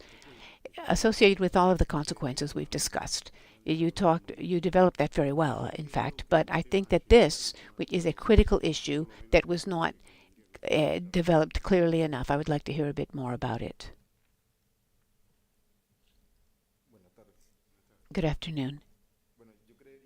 I would think that the most important thing that we can do would be to recover the ecosystem. So long as the territory is developed in a way that is planned and consensus-based, without making interventions in these sensitive ecosystems. It's important to take into account the knowledge of the communities. Ask the communities how this development can take shape. That there is governance in the territory, starting with the communities. 8 years ago, under earlier government administrations, we proposed to the National Authority for Environmental Licenses that before they issue an environmental license in a territory, there should be a study of the biomass in the area that would be impacted in order to determine how much this ecosystem would be affected in the future. In this way, we would be able to determine quantitatively what is being affected. But I don't know whether it was by omission. I don't know whether it was because they don't have the resources. I don't know how to do it. But the fact of the matter, it's not being done. Today, we are witnessing how in our own part of the world where we have coral reefs, which is the archipelago of San Bernardo, there are 13 islands in the archipelago, and 3 of them of the coral reefs are already disappearing. They have sunk. 3 of these islands have vanished, and the people that used to live on those islands had to migrate to other islands because they were losing, because their land was lost. So this is not just talk of what's going on. We have the evidence, and intervention needs to happen quickly in all these ecosystems in order to try to understand what is really happening. Thank you, Leonidas, and thank you, Your Honor, for the question. I would like to add a little bit more to what to the answer to your question, Your Honor. I think it is important to take into account a number of points. When we talk about these ecosystems, once they have been damaged, it's very difficult to restore them to their natural state. So external measures need to be taken to recover these very important ecosystems. One of them that I could mention would be that it's important, as my colleague from the observatory was saying, to carry out environmental impact studies. Would include cumulative impacts. That would be one thing. Another measure that's important to recognize that should be recommended to the states would be to develop plans for mitigation, which would include initiatives for coral reef restoration. And of course, this would go hand in hand with plans for financing to make it happen. So this would mean setting up nurseries in order to restore these ecosystems.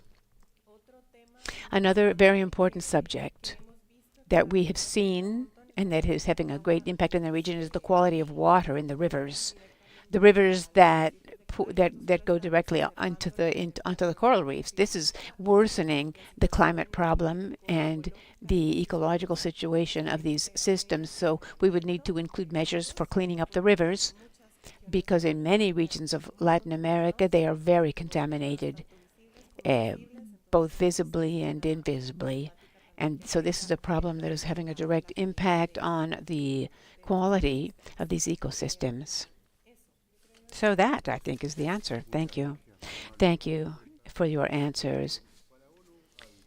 For UN Habitat, could you please explain how a recognition of the development of the right to the city as an autonomous right would bring about a positive change with respect to the emergency of climate change? What would be the effects of recognizing this right? Well, how would it affect the situation involving the climate change emergency?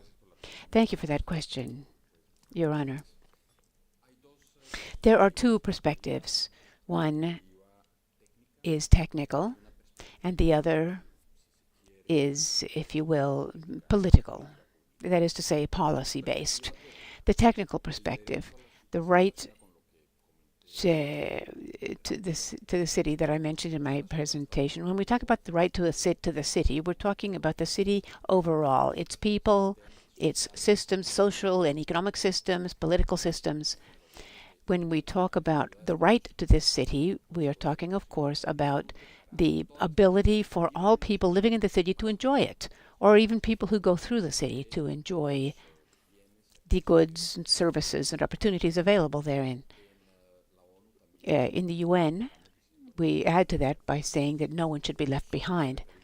So talking just about the right to the city, we are automatically connected to a large number of specific rights.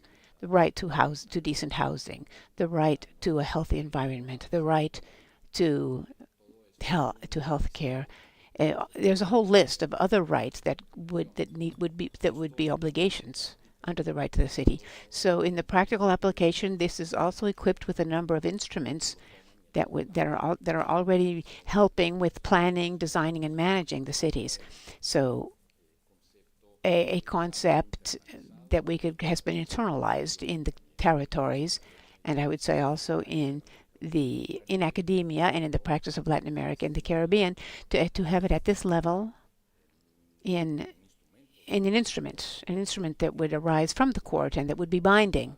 That would help scale it up and speed its implementation and application. So from the standpoint of policy, there will also be a fundamental impact. I already raised the example of the Amazon dialogues. In Brazil, our head office is in Rio, in Brazil. So there are many opportunities to talk together about the perspective in Brazil at the threshold of COP30. It's very important to see not only the face, and I'm talking again about the Amazon, the face of the bioma, which is so important and so crucial, but also the faces of the 50 million people who live in the Amazon. Depends on how you count them, who counts them, and how you define Amazon. But it's 35 to 50 million people, which is no small number.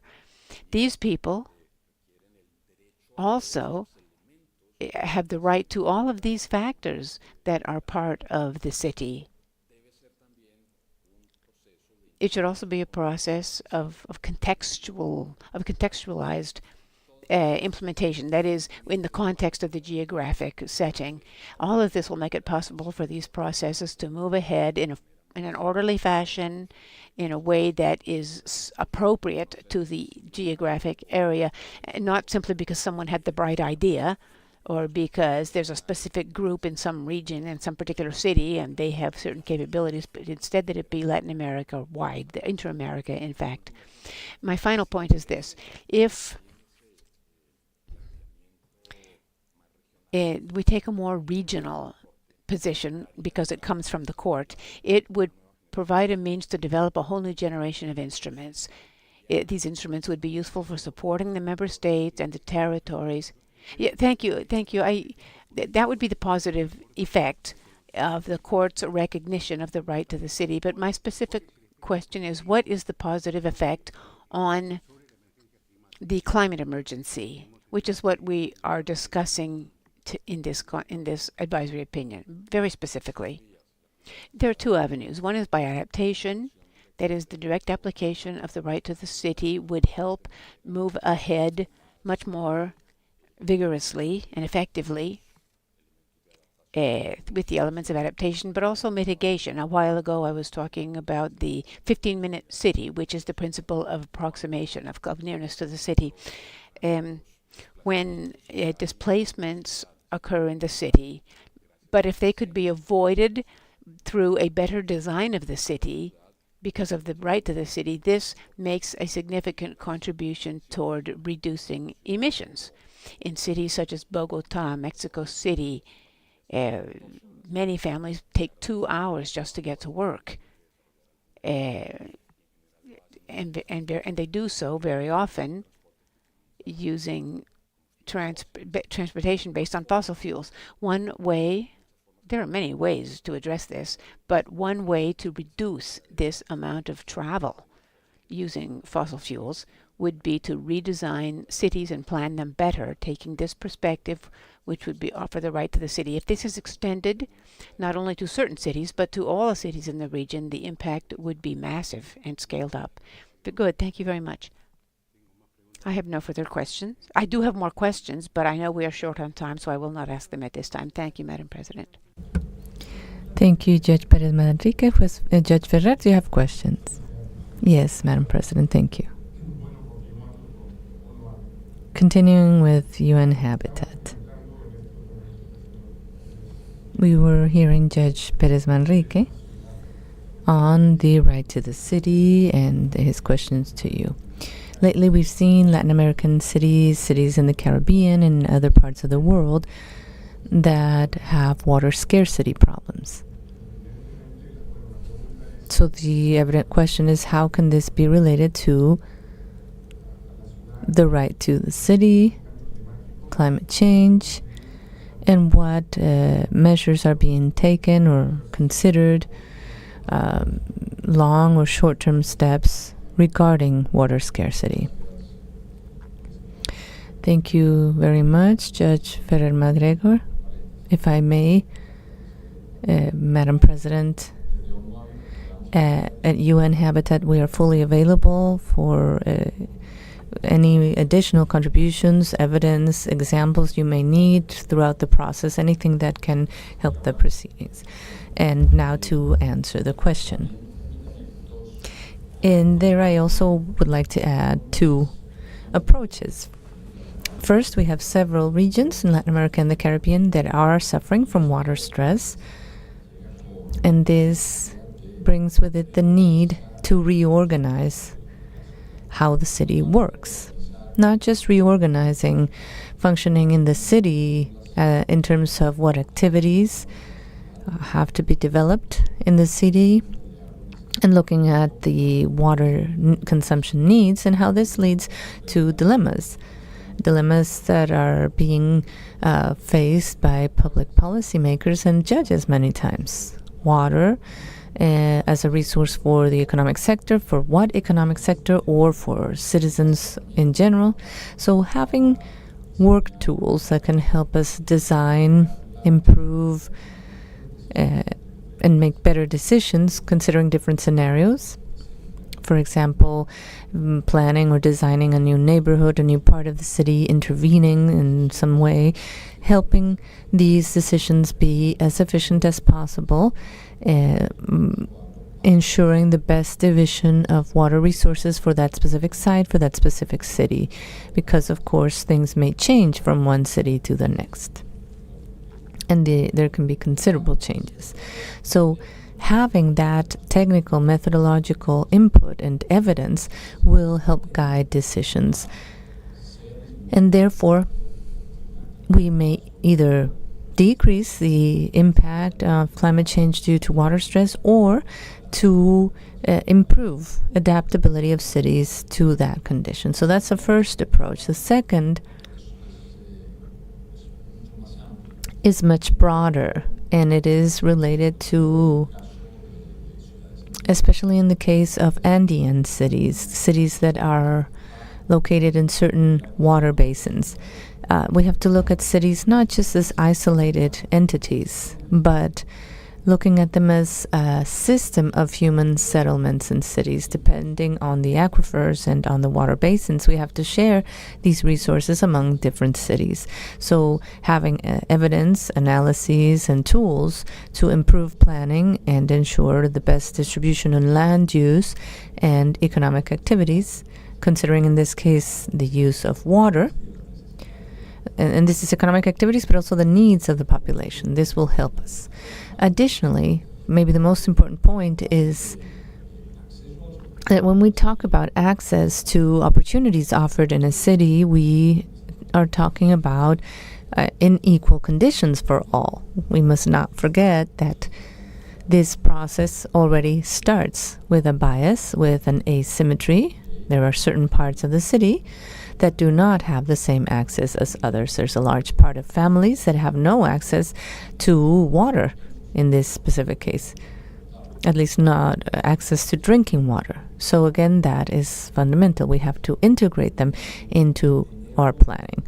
So again, it's having this a part of a larger umbrella. It's not an optional or something that happens by coincidence, or if I may say, just wishy-washy, but something that becomes a right to the city, part of the right to the city, which helps us ensure balanced and inclusive progress in city management.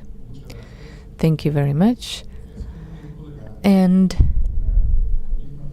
echoing the same question by Judge Perez Manrique, but now addressing the Commission of Small Island States on Climate Change and International Law. The same question. What is the added value, the specific value that the Inter-American Court could provide to your, in its advisory opinion regarding the advisory opinion that has been announced by the International Court of the Sea?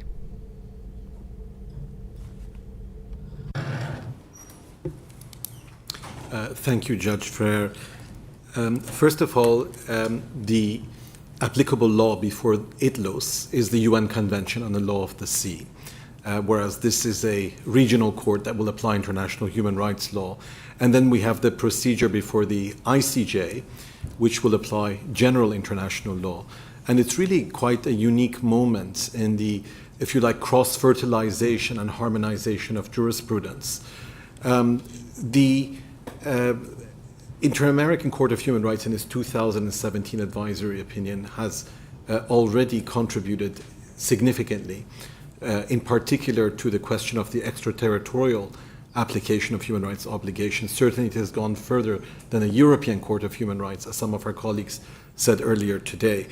And it would be significant now for the court, building on its 2017 opinion, to perhaps enter into a certain level of specificity and detail. As we said earlier, the added value in response to your question is for the court to go beyond abstract principles, most of which are rather obvious, to look at the scientific evidence, which is uncontested. This is an advisory proceeding, but you have the benefit of being able to rely on the reports of the Intergovernmental Panel on Climate Change. And returning to our focus on 1.5 degrees Celsius temperature rise as a ceiling, we go back to the question of protection of the marine environment. We've had several submissions here on protection of coral reefs. This is one of the central issues that the Commission of Small Island States put before ITLOS, having requested that advisory opinion. What is the science? Well, the science is that even at 1.5 degrees Celsius, 70 to 90% of coral reefs in the world will be bleached. That is a scientific fact. It is not a legal argument. And in order to provide meaningful guidance to the states that are members of the Inter-American Convention, perhaps the court can apply those principles to the scientific facts to say that there is an individual and collective obligation to ensure that temperature rise remains within 1.5 degrees Celsius.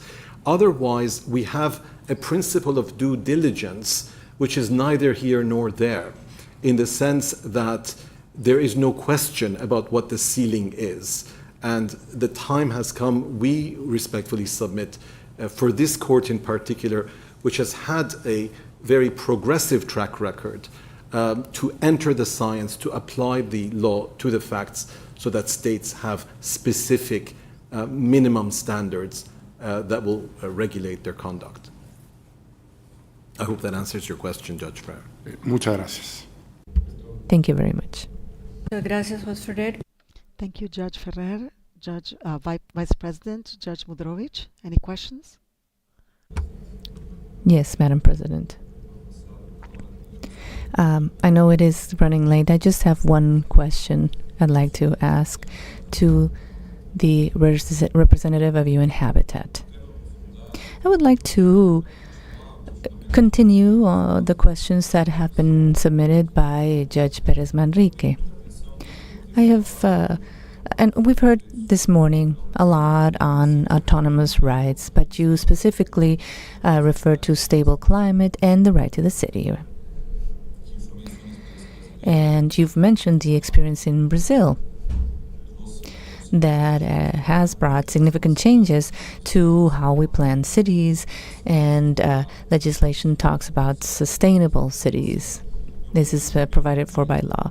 And I understood your arguments in the sense that in the concept of environment, you should consider urban and natural environments. It is not correct to separate them, and your argument that cities contribute to climate change as well. But I still have the question that my colleague, the judge, has brought up.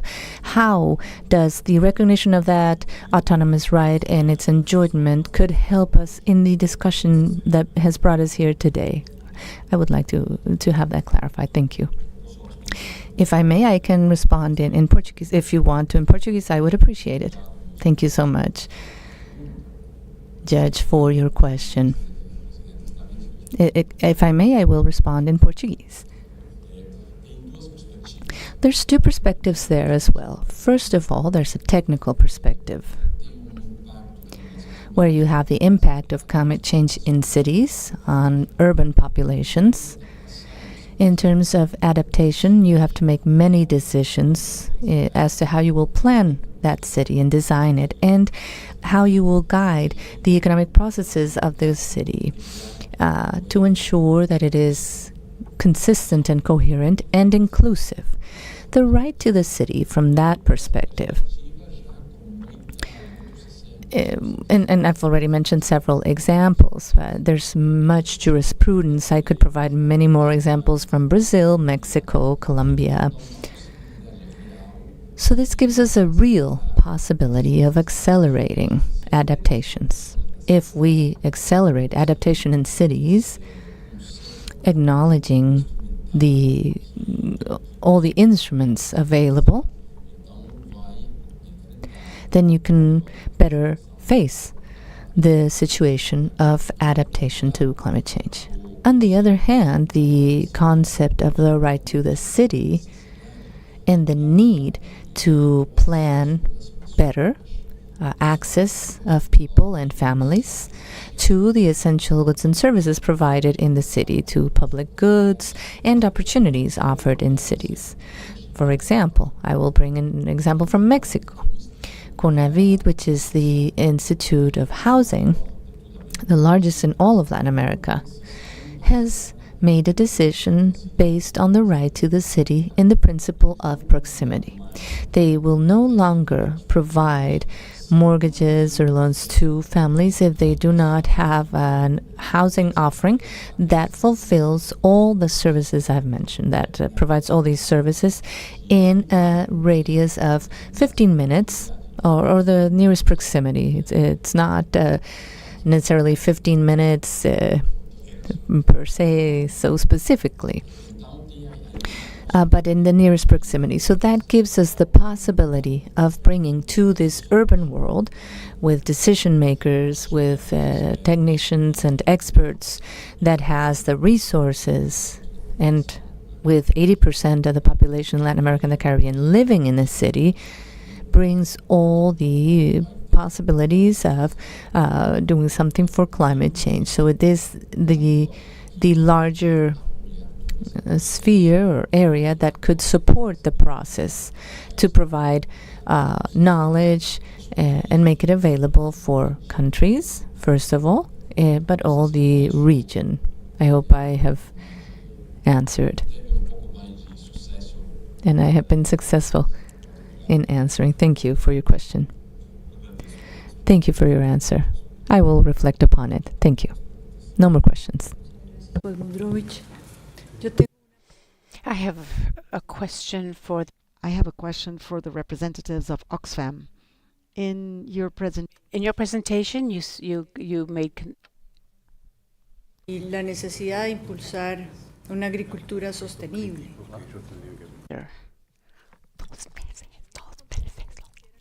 In this context, I would like you to discuss problems that have arisen in the region, and which is the matter of change in the use of primary forest land for subsistence agriculture. In your experience, In your experience, Oxfam, I would be very grateful if you could discuss, tell me about solutions that you have been able to see to these problems. And apologies, I think I missed part of the question, but solutions to the agricultural development problems that we're seeing, is that the gist of the question? El cambio a la problemática. The problems, solutions to the problems of changing land use. Yeah.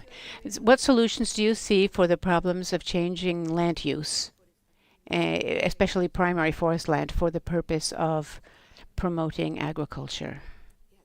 Thank you very much for the question. I think the first thing that comes to mind is something that probably will be raised quite a bit in Brazil, which is the right of free, prior, and informed consent for indigenous populations who have been increasingly under threat as agribusiness in particular, but also, palm oil plantations, sugar plantations are expanding at fairly rapid paces.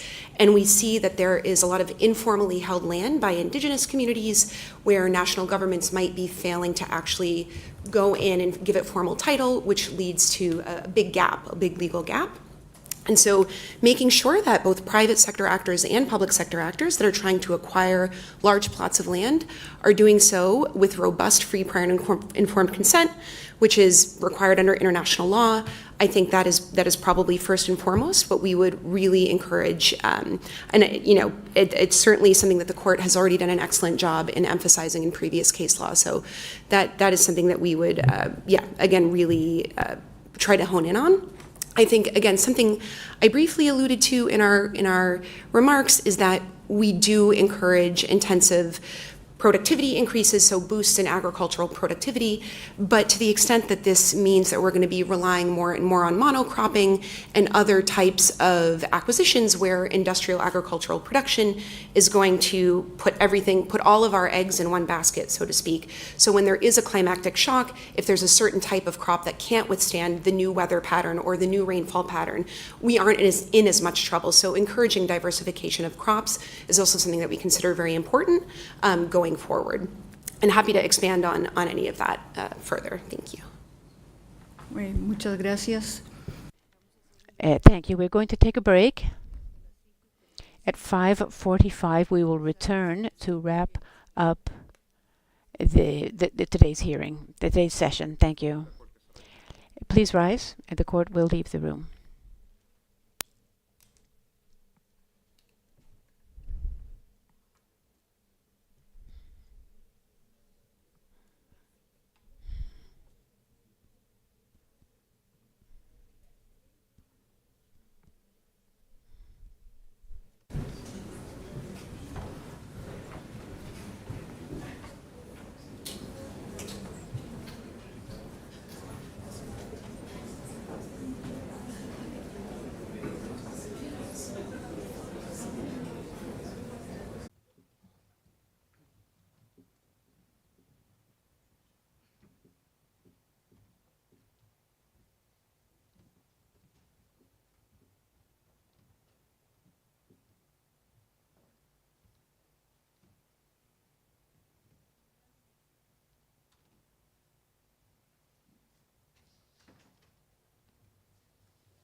We reconvene this public hearing, and now, as per the established order,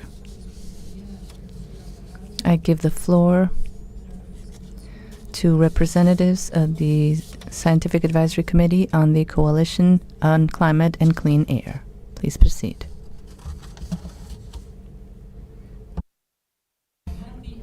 Of representing today the Scientific Advisory Panel of the Climate and Clean Air Coalition. The Climate and Clean Air Coalition is a voluntary partnership of 160 governments, international intergovernmental organizations, and non-governmental organizations, as well as financial institutions. It is hosted by the UN and United Nations Environment Programme. Founded in 2012, the Climate and Clean Air Coalition is the only international body working to reduce the powerful climate pollutants called the short-lived climate pollutants. The Scientific Assessment Panel is comprised of renowned scientists representing various fields of atmospheric and environmental science and policy. The panel has amongst its members 3 scientists from the Asia-Pacific region, 3 from Africa, and 2 from Latin America and the Caribbean. Professor Drew Shindell is the chair of the Scientific Assessment Panel and is also a lead author of the IPCC Working Group 1, as well as the lead author of the Global Methane Assessment. The Scientific Assessment Panel advises the Coalition on scientific matters related to short-lived climate pollutants, air pollution, and near-term climate change.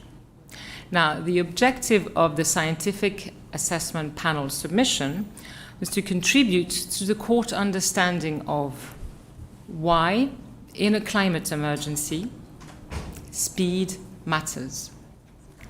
Why, in a climate emergency, delivering temperature reductions on time matters. Why, in a climate emergency, slowing the rate of warming in the near term, in the next 10 to 20 years, matters. And why, in a climate emergency, reducing CO2 and simultaneously short-lived climate pollutant matters. On the climate emergency, it is undisputed that we have warmed beyond 1 degree.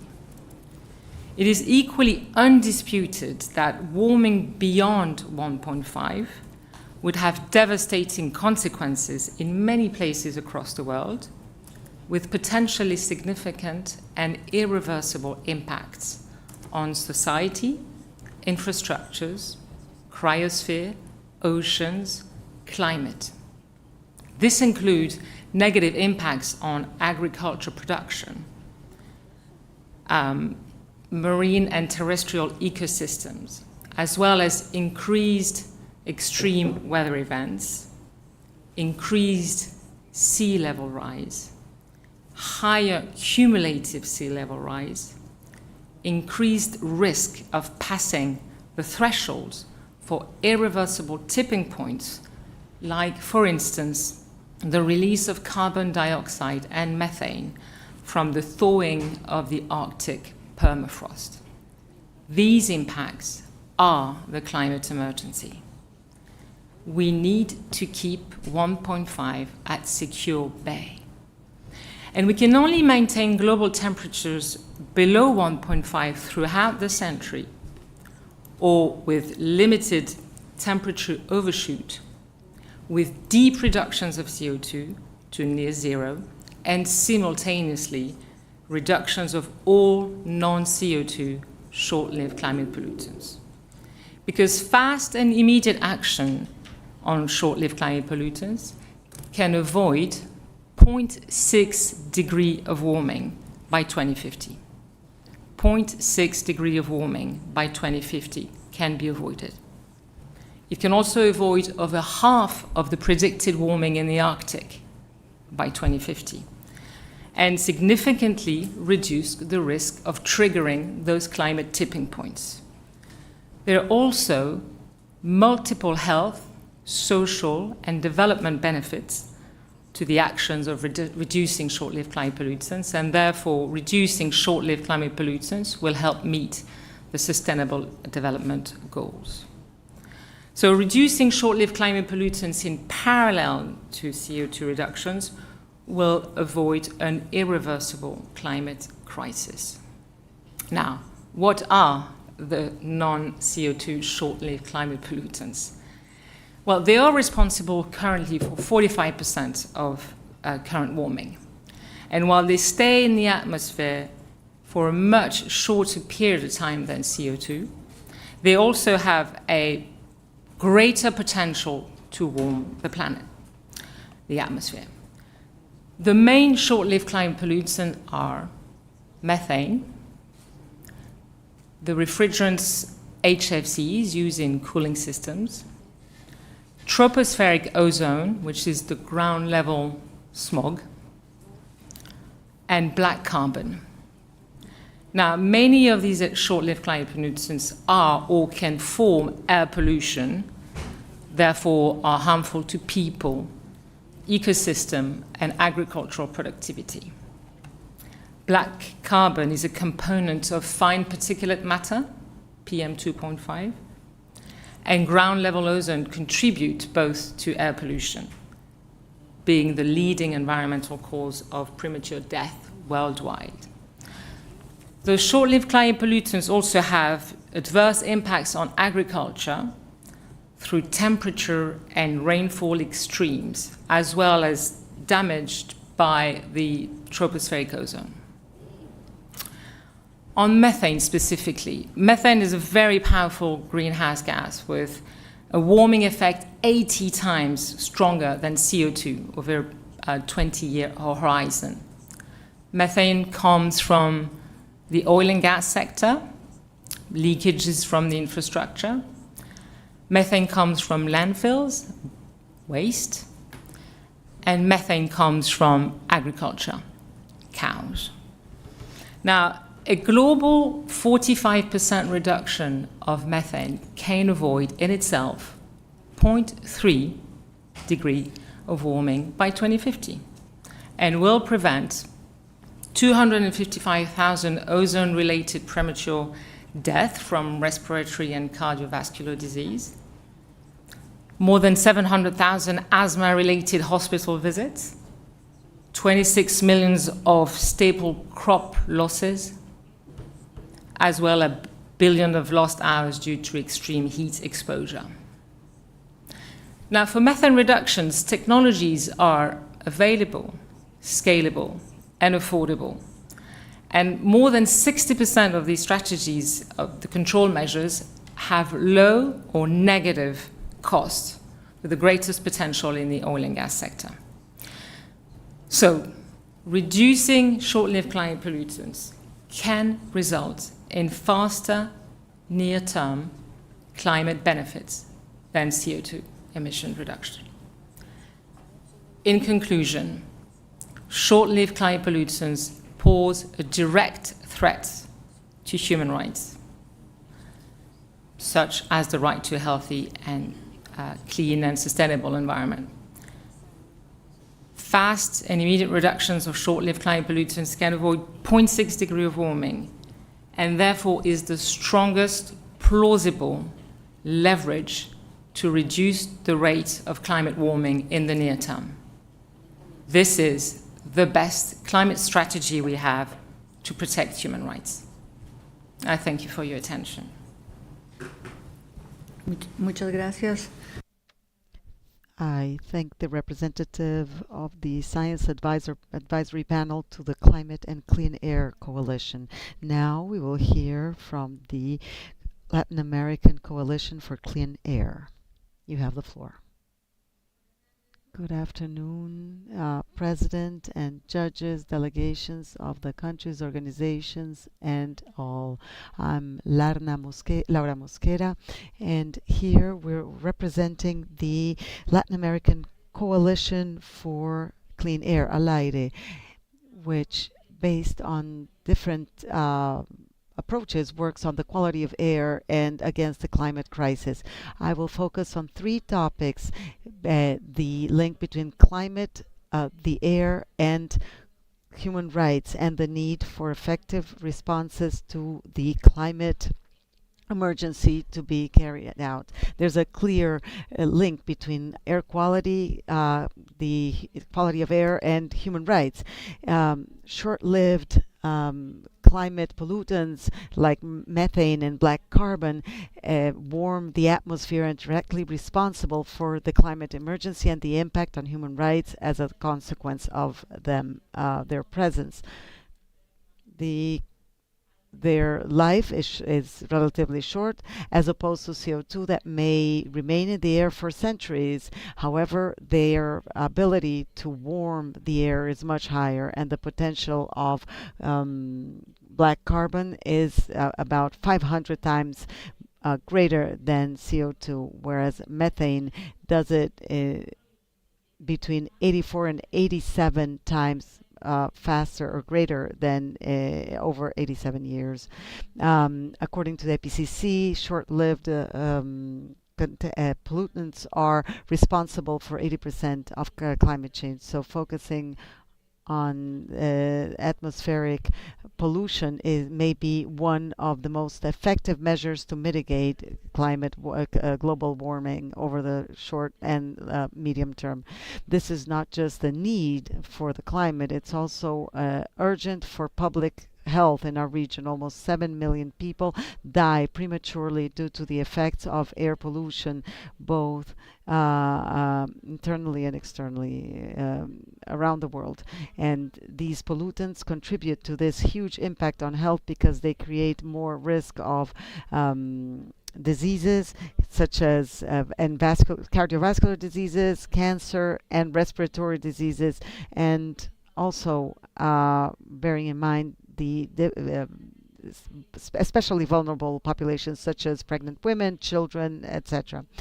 This is a matter of environmental and climate justice. The quality of air has been shown that to be in our region, in the world, a factor that jeopardizes the people's ability to enjoy their rights. It has differentiated effects that disproportionately affects lower income countries. Air pollution caused over 100,000 deaths in 2019, and there were 96,000 deaths in more developed countries, and in Latin America, this leads to premature death of 300,000 people a year, and this shows how air pollution is a matter of climate justice. Women are also especially vulnerable to air pollution for physiological factors and for gender roles that are culturally designated that land them in the kitchen, and as mothers are fundamental to make this group of the population more broadly affected by this type of pollution. And the quality of life of women and this population is much worse than that of other groups, and the actions of states to be able to identify this differentiated effect is not sufficient. The quality of life is negatively affected by all of these diseases, and also it's directly proportional to the reduction in the lifespan of this population. This is also an indicator of inequality. So 97% of cities in low to medium income countries of up to 100,000, over 100,000 inhabitants do not meet the minimum standards for the quality of air. In Colombia, exposure to bad quality of air is unfair in terms of distribution. Air pollution is greater where the poor live, which has an effect on their health, their ability to reproduce, and also medical expenses, and leads to more climate, exacerbates the climate crisis. Let us also say how forest fires, wildfires are also a risk for human health and produce serious impacts on the climate. The emissions caused by the burning of biomass in Latin America, which is ever more frequent, significantly increases the concentrations of particulate matter in the various subregions of the region, thus jeopardizing the population's health. A recent study estimated 12,000 premature deaths a year between 2014 and up to 201,000 just for exposure to wildfires in South America only. And pollution caused by wildfires led to the 2 deaths per 100,000 inhabitants. This also leads to pollution that transcends borders and causes over 400 micrograms per cubic meter of particulate matter, which is 30 times above recommended levels by the WHO for 24 hours, as is the case of Manaus, a city in Brazil that has suffered the impact of wildfires in the Amazon. That's what was gauged for this case. But there are other cases where we don't know the numbers, as is the case of Venezuela, where wildfires are left without control. They're not monitored, so we do not know what the cross-border effects are that they're causing. That's why states are under the obligation to respond to these, to meet these obligations, and that should include a plan to manage this problem. The Honorable Court has the opportunity to establish the state's obligation to for greater cooperation to prevent and stop the cross-border impact of atmospheric pollution.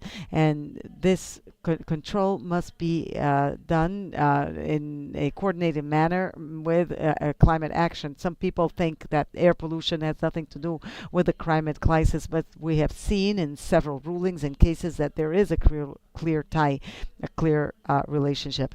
And when we look at this together in conjunction with climate action, we will make sure that the population in Latin America and the Caribbean can have access to clean air, as has been the case in the matter of Habitantes de la Oroya versus Peru. Every person has the right to breathe clean air as a component of the right to a healthy environment, and the states are under the obligation to guarantee this right.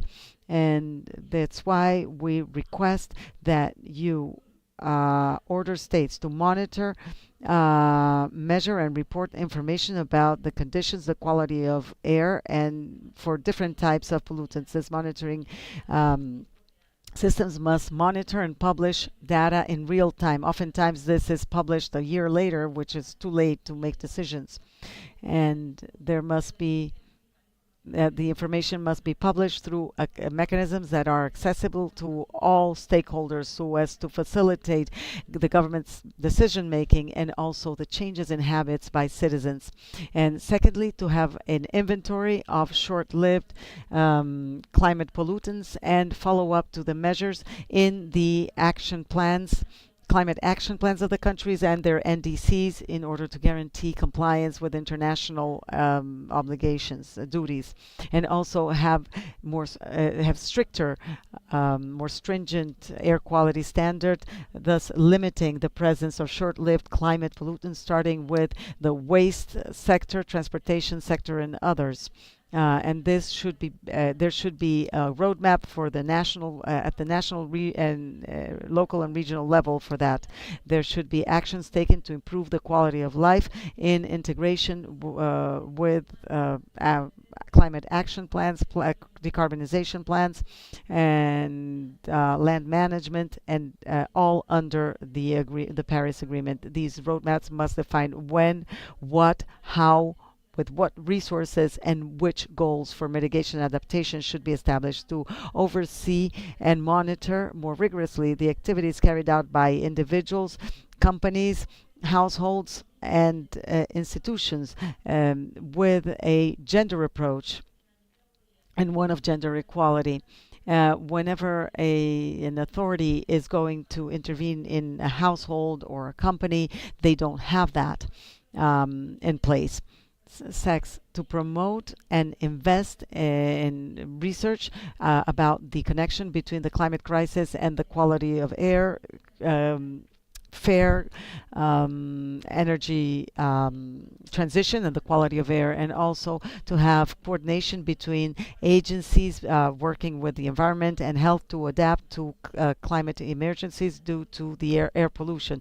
There's a need for more medical professionals, more hospital beds, and also a monitoring system about patients and recidivism, and also that there be projects and activities and there be a budget for climate and environmental education linked to the quality of life, the climate, and health. Finally, Honorable Court, many states say that they cannot meet the measures established by the WHO, and there's sometimes a lack of political will to do so, and they have been paralyzed, and they forget that the effects of air pollution cannot be postponed. They're here and they're in the territories. Thank you. Thank you for the Latin American Coalition. We will now hear from the Mexican Center for Environmental Law, Our Rights into the Future, for a Healthy Future and Environment, AC, Climate Initiative of Mexico, the Small Farmer Committee of the Highlands, and the Verapaz Union of Farmer Organizations. Thank you, Madam President. First of all, I would like to thank the Inter-American Court of Human Rights, the Executive Secretary, and the Registrar for all the work they did to process the high number of submissions made and making it possible for us to be here as organizations, collectives, and individuals, and in general, all of us who are crying out for climate justice and need a forum where we can be heard. Even beyond the final outcome of this process, it has already been useful for us to be able to raise our voices and call for urgent action. My name is Carlos Asunciono, and today it is an honor for me to represent 5 organizations from Mexico and Guatemala. The Mexican Center for Environmental Law, Our Rights for the Future, and the Climate Initiative of Mexico, and the Highlands and Verapaz farmer organizations. All of us are concerned about the health of nature. Also, I want to thank Dr. Chambers for helping us develop our submission before the court. The positions I am here to outline today are also associated with short-term contaminants, especially methane. We want to contribute scientific and legal arguments so that the court will have a clear picture about the obligations that we feel that the states have. I would like to ask if you could speak a bit more slowly so that the interpreters can follow you better. I will divide this into 3 parts, and I will draw on the things that have already been said by my colleagues who already spoke. First of all, we want to share some information about why it is important for us in this process to talk about short-lived climate pollutants, especially methane. In the second part, I will share a couple of experiences that our organizations have had when we demand and do exercises to require accountability on the subject. And finally, a few very specific recommendations that we would respectfully like to make available to this court. It seems to me that the prior speakers, when they discuss short-lived climate pollutants, have made it very clear that climate change is a two-edged challenge. First of all, it's about how much the global temperature rises, but it's also very much associated with how quickly this temperature rises. If I may use a metaphor, if we were in a vehicle heading straight toward a cliff, not only would we need to change direction, we would also need to slow down so that the vehicle does not go over the edge. So how can we flatten the curve of global warming? It seems self-evident, but there are 2 points here that are closely interrelated and that need to be addressed simultaneously. Nonetheless, when we talk about velocity and intensity of emissions, we need to pay special attention. The second point, which is important, which I already mentioned, has to do with the potential of methane for global warming. As was already said, it remains in the atmosphere less time than CO2, only about 20 years, but its potential for heating is 80 times as much.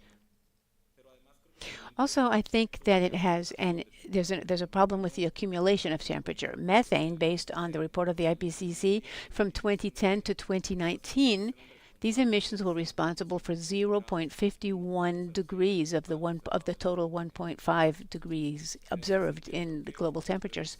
So reducing methane emissions sustainably and continuously is critical in order to not to raise temperatures more over the short term, and this in turn would have a significant impact on strategies for adaptation in the coming decades and would reduce the problem with climate change. To say it very simply, in the emergency context we are living in right now, reducing methane emissions would mean gaining time in the fight against climate change.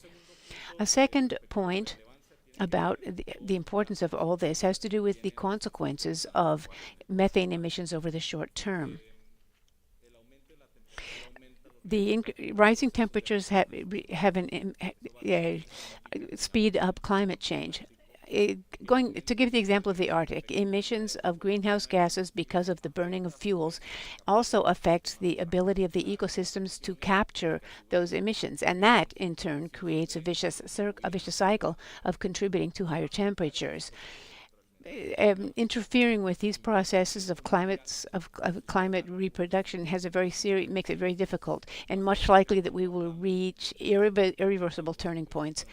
I've heard many discussions about climate science, and when we talk about the need to maintain certain balances points, it means that it's like trying to keep the balance of this bottle so it doesn't fall down. What methane does is that it pushes the bottle and spills the water, and that brings about irreversible effects because you can't stand it up again and it won't be full. There's a very important figure from the IPCC studies. From 2008 to 2022, we went from 90 potential points that need to be overcome to 16 turning points.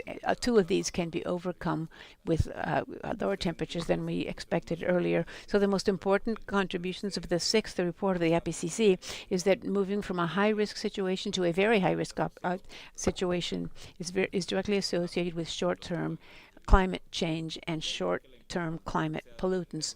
This is why it's so important to think about the speed, the velocity, not only the speed of rising temperatures, but also the speed of mechanisms adopted to mitigate. This is critical if we are to reduce and prevent extreme phenomena, which could have devastating effects on people and ecosystems.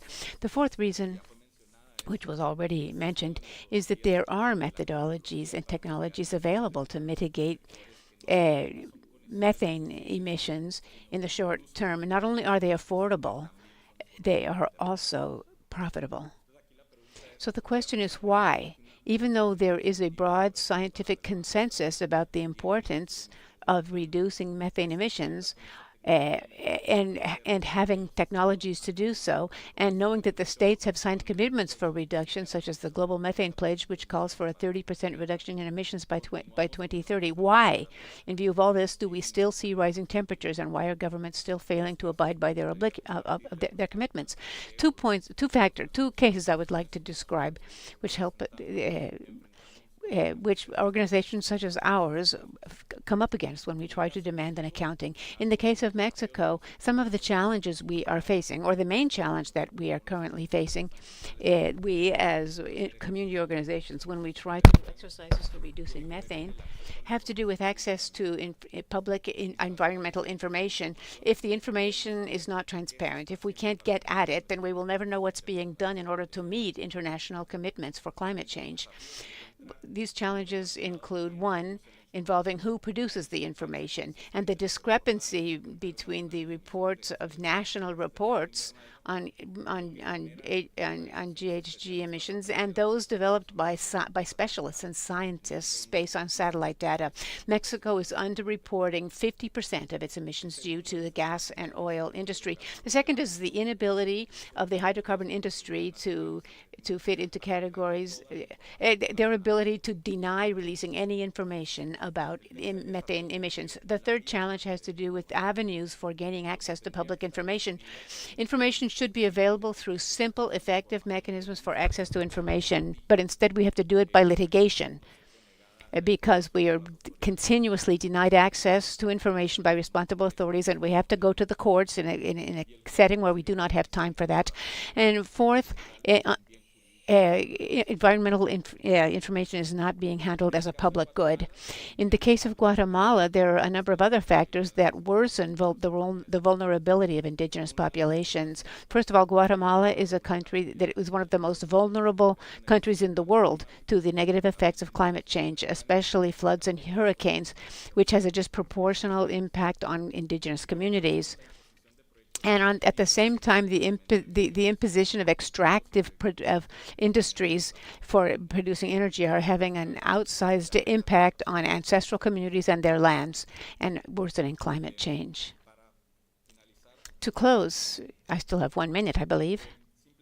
I would simply like to offer some specific recommendations. I can go into more depth on them when it's time for the questions and answers. The first has to do with precautionary principles and for intergenerational equity, which are included in legal and in international environmental law. The precautionary principle of the climate emergency means taking all measures and actions available to reduce the emission of greenhouse gases in order to prevent and minimize damages caused by rising temperatures.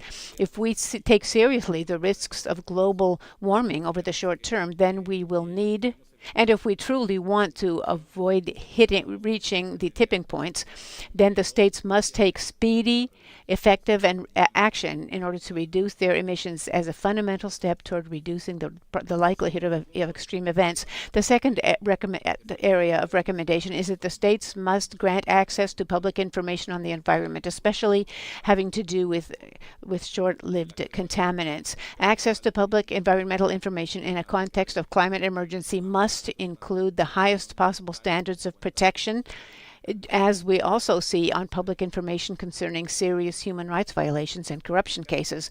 In my view, this would entail setting criteria to prevent the possibility of denying access to information, especially when it involves measures for reducing methane emissions. Finally, the states need to guarantee the right of indigenous communities to their right to collective ownership of the land, a precondition which is essential in order to guarantee survival and ensure that the communities are better able to adapt to the negative consequences of climate change. To close, I would simply like once again to thank and recognize the communities that are standing tall to resist the impact of climate change. Doña Aguilar from Oaxaca and the Mixtec community said that our hope lies in a better future. Thank you. Thank you. I now give the floor to the Health and Human Rights Initiative of the O'Neill Institute for National and Global Health Law at the Georgetown University Law Center.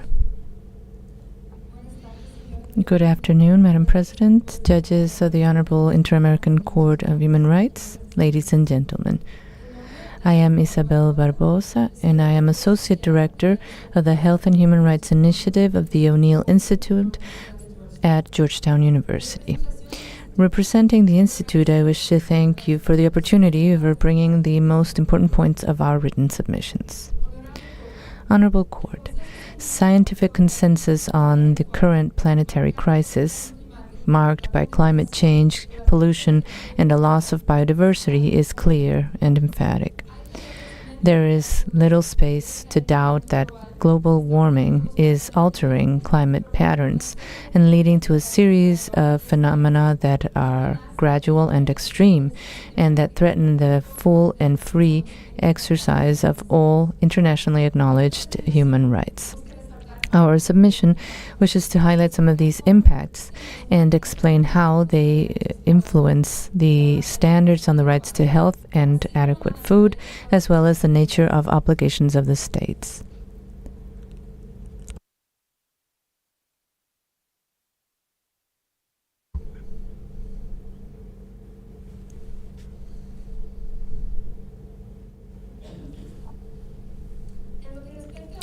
As for health, scientific literature has illustrated some of the multiple causal linkages between climate change and health.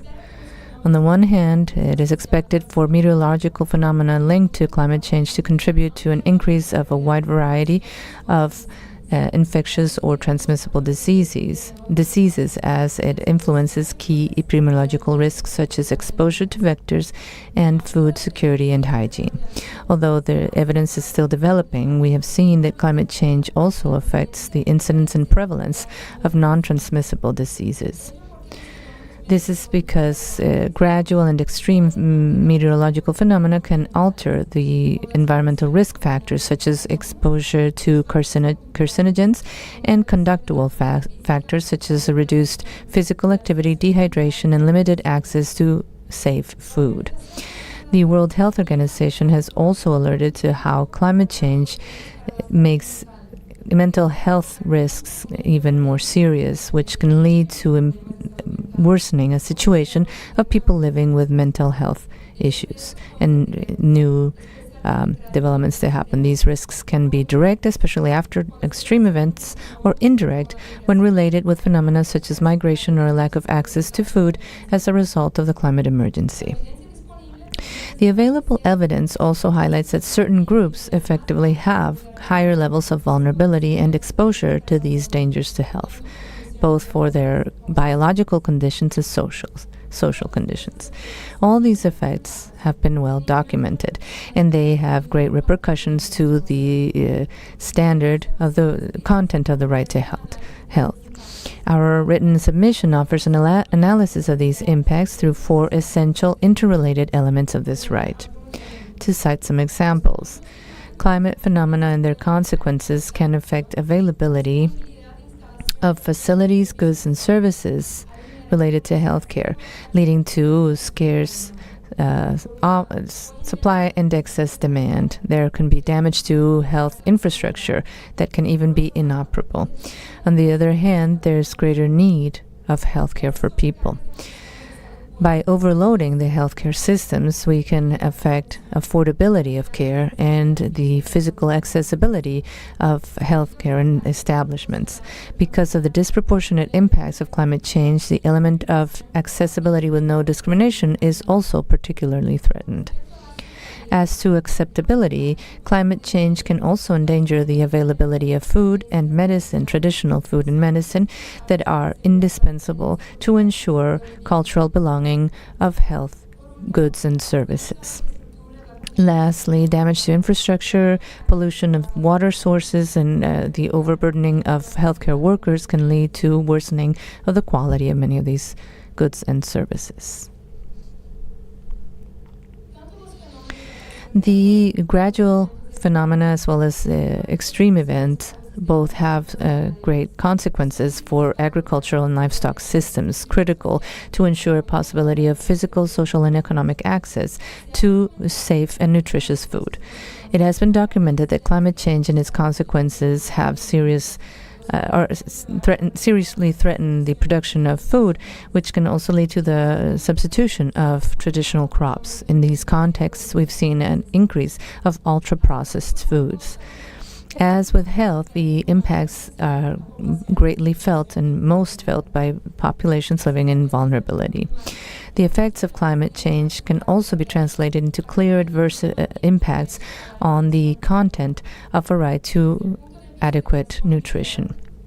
If we're talking about availability, the reduced offer or supply of food because of natural climate events compromises a number of safe and nutritious food available, the possibility for people to get their food from the land, and the good functioning of distribution and processing systems.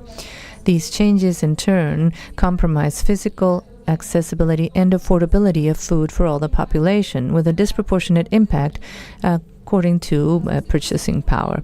The substitution of crops and an increase in ultra-processed products can lead people to adopt diets that are not appropriate to mitigate and relieve malnutrition, going against the concept of an adequate nutrition. And lastly, the climate emergency in itself is a threat to the sustainability of this right, linked to availability and affordability of food in the long term. Given the evidence of the dangers of climate change to health, food, and other human rights, this honorable court has now the opportunity of the unique opportunity of establishing clear guidelines on what the American Convention and other treaties in the system demand from states. We believe that the current framework of human rights has to be adapted or interpreted in light of international environmental law standards, which already obligate states to adopt a combination of mitigation, adaptation, and response measures. These concepts of the of climate change help adapt the content and nature of obligations related to the rights to a healthy environment, health, and adequate nutrition, among other rights in the context of the emergency. The mitigation, adaptation, and response strategies must combine immediate measures as well as long-term ones. Although their design may be different according to the climate impact or the type of right we're speaking of, we always should consider groups, communities, and ecosystems that are most vulnerable and based on the best available scientific evidence free from conflicts of interest. Some of the immediate measures to be taken are the design of strategies for mitigation and adaptation, as well as implementing them in the short term, as well as a response to damages that have been verified. Many states have not yet taken even the first steps to respond to the climate emergency, as this which is why this obligation becomes particularly urgent. Second, to ensure that these strategies are implemented in a way that is non-discriminatory. Given the disproportionate impact to certain groups, this obligation has to be addressed not just as forbidding differentiated treatment, but also as a duty to address the disparate impacts or the differentiated impacts of the climate emergency. And third, to regulate, supervise, and monitor public and private actors that contribute to climate change following the due diligence standard proportionate to the degree of risk of the activity in question. This role should be geared at requiring mitigation, adaptation, and response measures from private actors. 4, ensuring that any of these strategies ensures the satisfaction or compliance of essential levels of economic, social, and cultural rights, and the court should establish minimums in this context. As for longer-term measures, we should say that the court should consider progressive measures, and these should be under a stricter standard, considering how much they have progressed given the nature of the emergency. And we would like to highlight the non-regressiveness, the duty of non-regressiveness in terms of these measures and as a result of public policy. The court should consider that the threat of climate change is continuous, fast-acting, and particularly severe. Inaction means constant and daily setbacks to the enjoyment of these rights that are in danger. Thank you.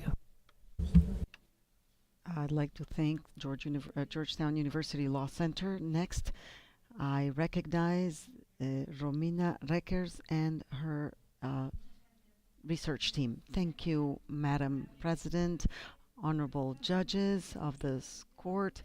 I would like to refer to our written submission about the obligations of the state to adapt to climate change, to guarantee the human right to health. This report includes the progress in our research that is funded by the Austrian Science Fund and by GLIDE, and this was done in the Fundación Ética Climática y Desarrollo in Argentina, with a team made up of different scientists from different countries in South America. So here is our team, our research team. During this presentation, I will focus on one point out of our report, the obligation of states stemming from the principle of non-regression in the climate emergency.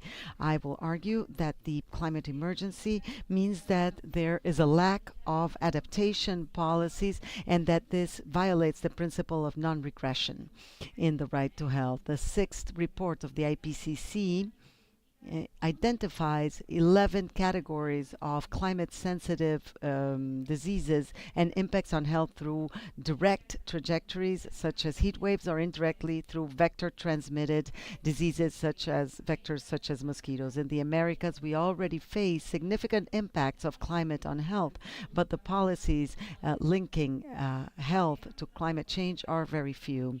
The preamble to the Paris Agreement affirms that the parties should respect, promote, and take into account their respective obligations relating to human rights, and more specifically the human right to health. The need and urgency for the existence of health public policy has meant that during the last COP of the UNFCCC, over several countries signed a declaration committing to integrating these policies, health and climate.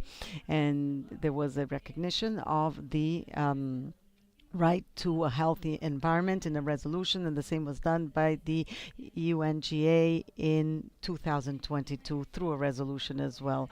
Along the same lines, the European Court of Human Rights concluded that the Swiss Confederation breached its positive obligations on climate change in a case where a group of elderly women said that the heat waves affected their daily routine and their health. In order to protect the human right to health, states are under the obligation to reduce the impacts of climate change on health by mitigating the emissions of GHG and other gases.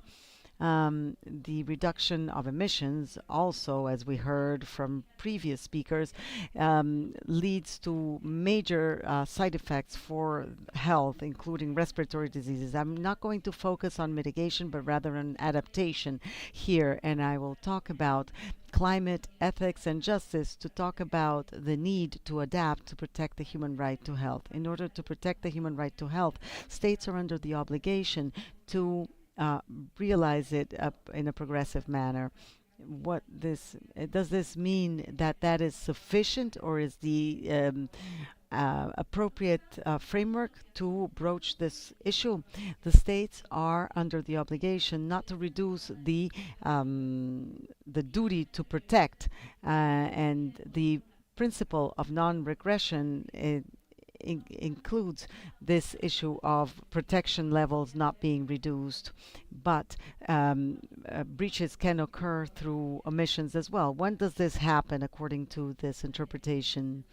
The interpretation suggested here, not every omission that leads to a reduction in the level of protection of the right to health does breach this principle of non-regression. In order to know which ones do, there is one specific factor that needs to be identified, which is what happens when a change in circumstances lead to the reduction in the level of protection assured by the public policies. So let's say a specific X level of policies guarantees a specific Y protection, and then T2 is time, and Y may be reduced over T2.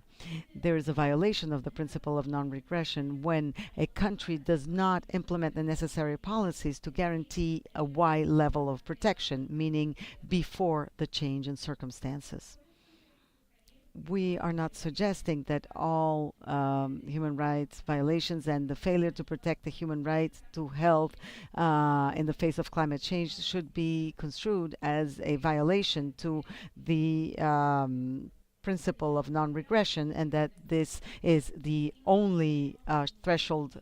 There are various thresholds. We're going to focus on a minimum threshold which should be considered. And this is my final slide.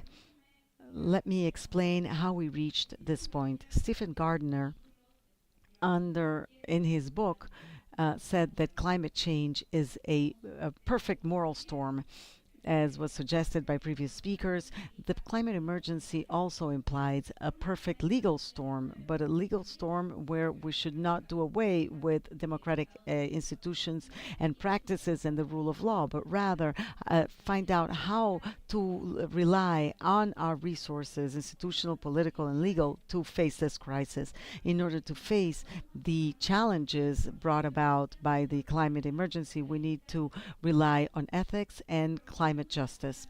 Our argument is based on the thesis of overcoming obstacles, where circumstances may change and may turn a scenario that is fair at a time which is T1 in one that is unfair at a time which is T2, according to the philosopher Jeremy Walton, or vice versa, according to Trucona.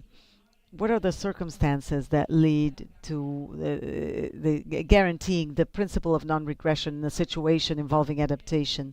The change in circumstances here is the climate emergency. Climate change and the emergency have been empirically and scientifically proven as phenomena. But when did this climate emergency begin? When did it start reducing the level of protection to the human right to health? The weight of this response, the answers to these questions is limited because we need to bear in mind the knowledge and acknowledgement of the emergency, which was done by the signing and ratifying the Paris Accord, and also by the resolutions of the Commission that were mentioned before. So what violates the principle of non-regression? What is the threshold? We suggest it is the degree of protection before the emergency came about, before it was known of and recognized by the states. We must consider that the climate emergency and the resolution of this court will not just cover current policies, but also future policies. During the emergency, circumstances will change frequently and may reach a points of no return, limits to adaptation, and there are different points in time when there will be extreme climate events or times when healthcare systems may collapse. These difficulties may make it even more difficult to identify what the relevant threshold is, and that is why there should be resilient healthcare systems developed and built to face these circumstances. There's a need to adapt to guarantee the human right to health, and not doing so does breach the principle of non-regression. This should include the issue of justiciability of cases that violate the right to health, especially in specific populations that are more vulnerable. Now, according to national circumstances, it must be considered that states don't necessarily have the resources necessary to implement these adaptation policies. And it must be considered that these impacts are not distributed in an equal manner geographically. And so there are subsidiary duties such as that to justify the lack of adaptation, and also the need to receive more international funding to fund climate adaptation. In the context of these obligations, national adaptation plans have a major role to play in identifying vulnerabilities, risks, and opportunities that should inform resource allocations and also effort allocation. According to a study that we did in South America, only 4 countries have developed their own national adaptation plans for the healthcare system. Uruguay is now in the process of developing its own. Our research and others show that the national adaptation plans in the region must include justice facilitators and offer specific guidelines, as well as budget allocations and mechanisms for monitoring and assessment. And I will wrap up now. How much adaptation is necessary to protect the human right to health for future and current generations? In order to identify the answer to this question, we need to gauge climate risks resulting from a combination of climate damage to health and the trajectory path and the consequences. All of the necessary information must be provided to determine what these risks are. Well, as to the load of adaptation, we need to consider adaptation and mitigation and the energy transition as a whole, because the information that we'll need now and we'll need in the future will depend on how things change. And when we see how much we mitigate globally, we will understand how much it will impact our region, and adaptation is and will be necessary towards the middle of the century under the Paris Agreement, because even if the increase in global temperature is below 1.5 degrees Celsius, there might be an excess. If that target is overshot, then there will be need for measures to be taken over time. There's a need to consider the interests of future generations and the level of adaptation needed for their health to be protected at a minimum according to the pre-emergency levels. Since resources are limited, the states are under the obligation to include justice facilitators in their national plans to maximize opportunities and allow. Estos planes deben incorporar estrategias que eviten la mala adaptación, y con esto termino, casos en que una política de adaptación desplaza riesgos o vulnerabilidades de un grupo hacia otro grupo. The risks of other groups, and I hope this contributes to the valuable mission of the court, and we would like to. Thank you. We will now hear from Encio Costa Cordela and the students of the University of Chile and the University of Hamburg. Thank you, Madam President. Your Honor, thank you for this opportunity. I am here on behalf, as you said, of my students at the University of Chile, the University of Hamburg. 16 students: Julie, Paul, Vincent, Simone, Ana, Magdalena, Cristobal, Christian, Emilio, Ignacia, Lega, Magdalena, Caretza, Daphne, Joaquin, Florencia. I am also here on behalf of the NGO FEMA of Chile and its attorneys Marco, Emil For, Carla Vargas, who also we also submitted sent a submission into the court. In both of our amici, there is a basic line of thinking that I want to explain. We address a number of issues that, of course, are very important for the questions being asked of the court, but the basic line of thinking has to do with how people and how the community can protect ourselves from something that the governments they talk about, which is climate change.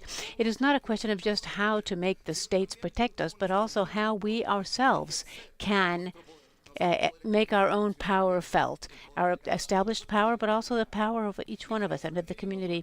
This requires a conceptual clarification, which is we need to understand what ecological transition is, the change is, what based on understanding systems. Ecological transition is nothing less than the change that is taking place in social systems as a result of changes in natural systems. Today we have heard clearly and intensely about how our environments are being changed by our own behavior, and this means that our ways of living are changing. And this is what is the transition. The ecological or environmental transition, therefore, means that a place such as the internal area of Valparaiso, which was agricultural, ceases to be so because the water is gone. It means a place where you could have enjoyed an evening, a summer evening, such as Tijuana. Now it experiences heat waves that are actually killing people, the elderly, children, babies, who have underlying illnesses that make them vulnerable to death when heat waves come about. So it means that in these places, life has changed, and this is happening here, it's happening in Barbados, it's happening out there, it's happening all over the world. So how can we approach what's happening from the perspective of law? Our legal structures were built on an idea of stability. They were built on the concept of an environment that would provide us with reasonable stability, provide us with goods, with services, with certain ways of living. But this stability is gone. And if this stability is gone, how can we provide stability through social systems? Law seeks stability. Law wants our relations to be nonviolent. Law wants consequences to be foreseeable over time. Law wants legal certainty. Now we have a world that is changing in terms of the environment, and law needs to react. The risk, then, is not just for human rights considered individually, it is also for the institution of human rights, and it is for the institution of the rule of law. Is the rule of law able to stand up to the pressure, for example, of climate migrants, migrations that will happen over the next 25 years? Forecasts call for to 100 to 300 million people who will be displaced all over the world, and this is just a sample of how the states under the rule of law have weakened and have suffered, faced with other immigration tides which are much less. Syria, for example, Syrian immigration was 6 million people from 2012 to today.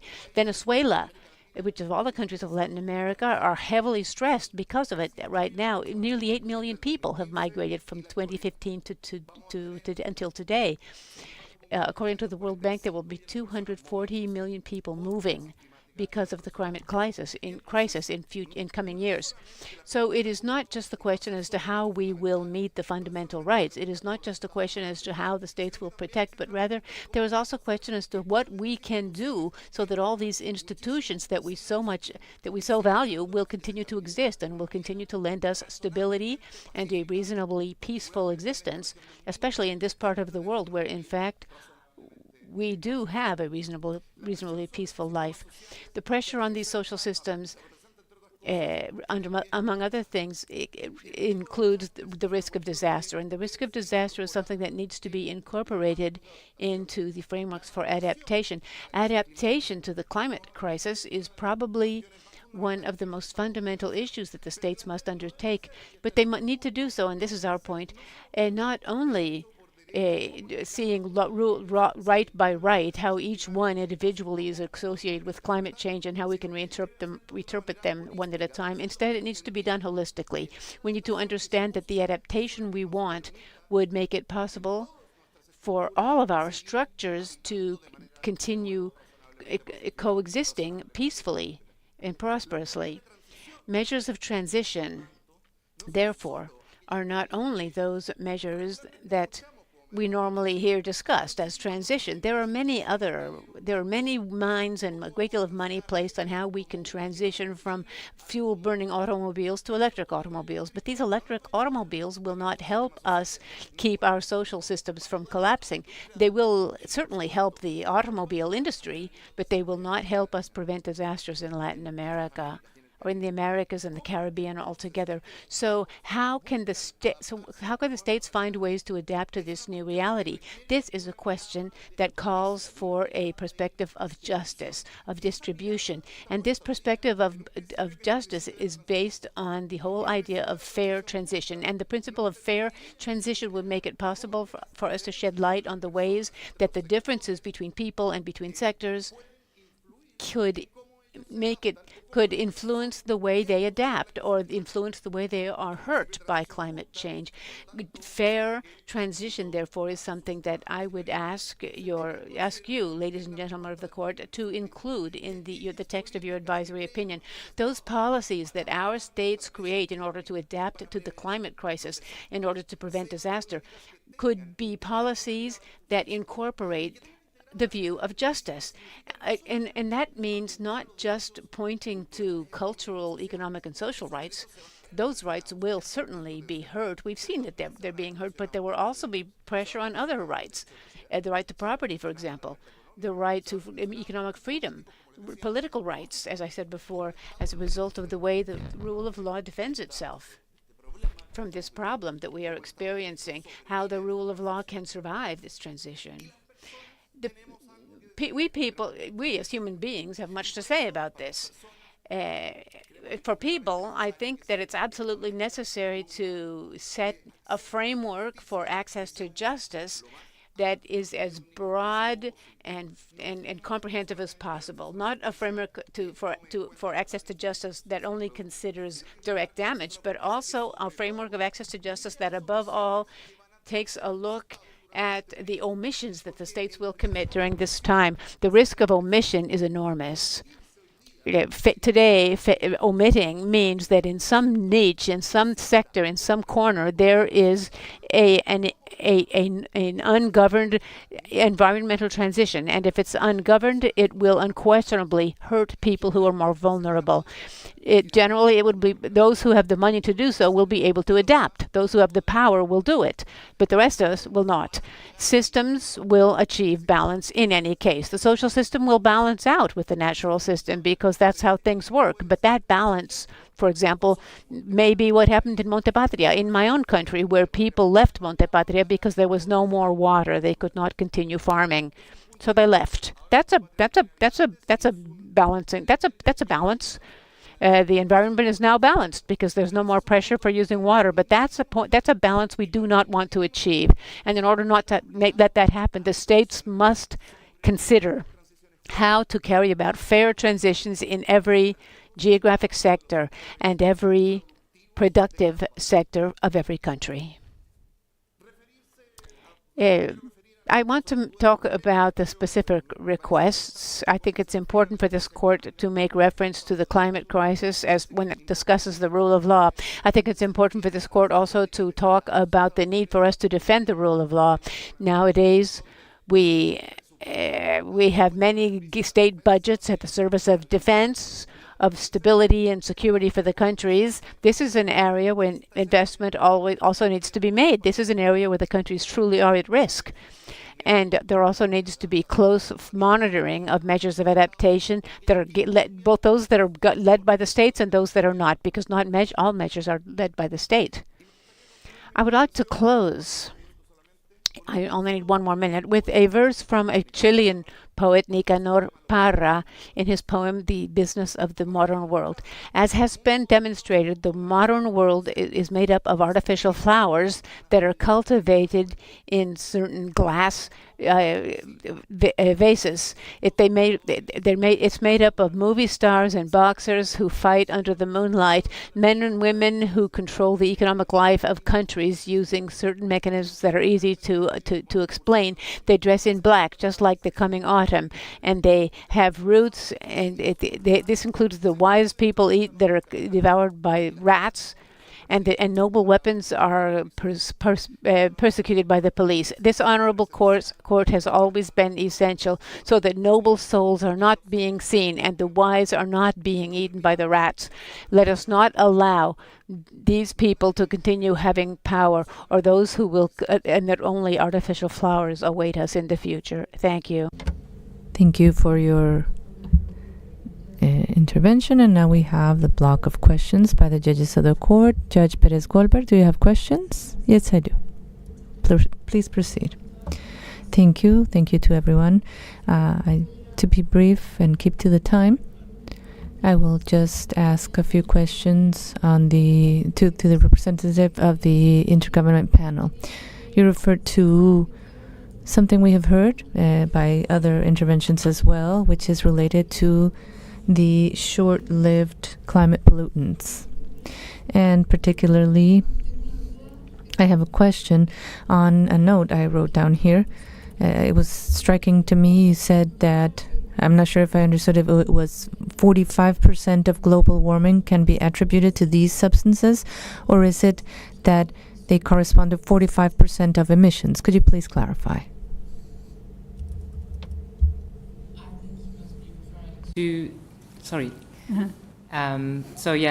I think the clarification you might need is the short-lived climate pollutants have already caused 45% of the current warming.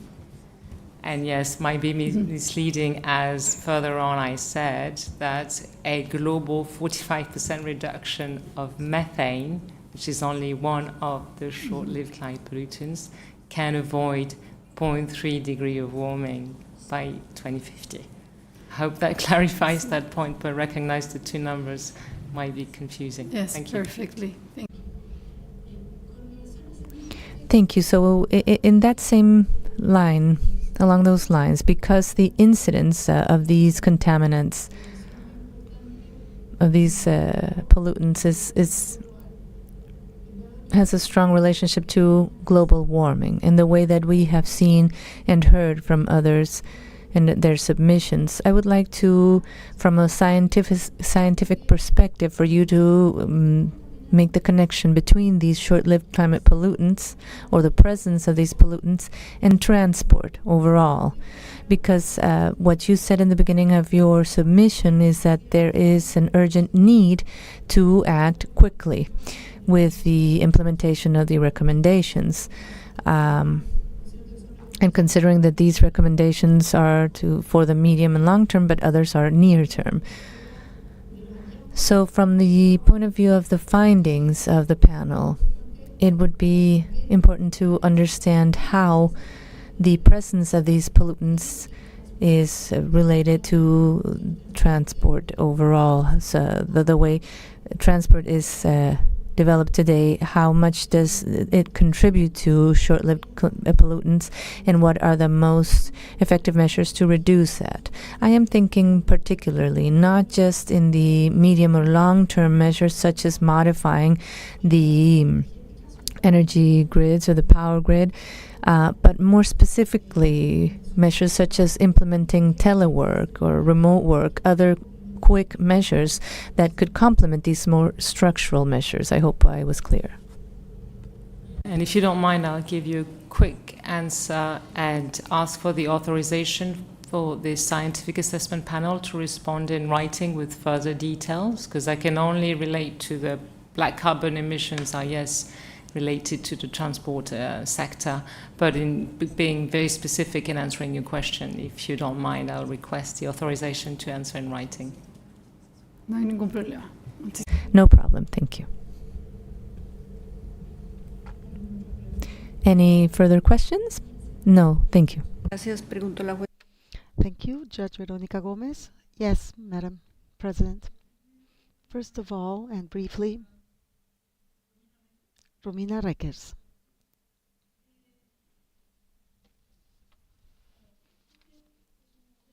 What you spoke about is a model that has to do with the logics of the regulations, and but it has to do with the right to health alone, only. Right, and what we've heard here is that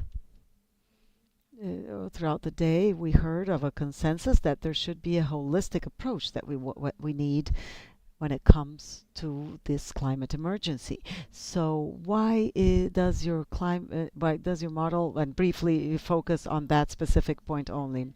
This argument, we focused on the human right to health because our research projects focus on that area specifically.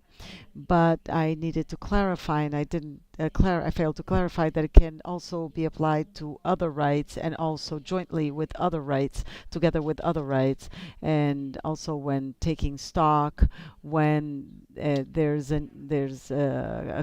are conflicting rights, and to be able to strike a balance. But the whole issue of the right to health has to do with our area of research, and that's where we have more empirical research there. It's a cross-disciplinary type of work that we do.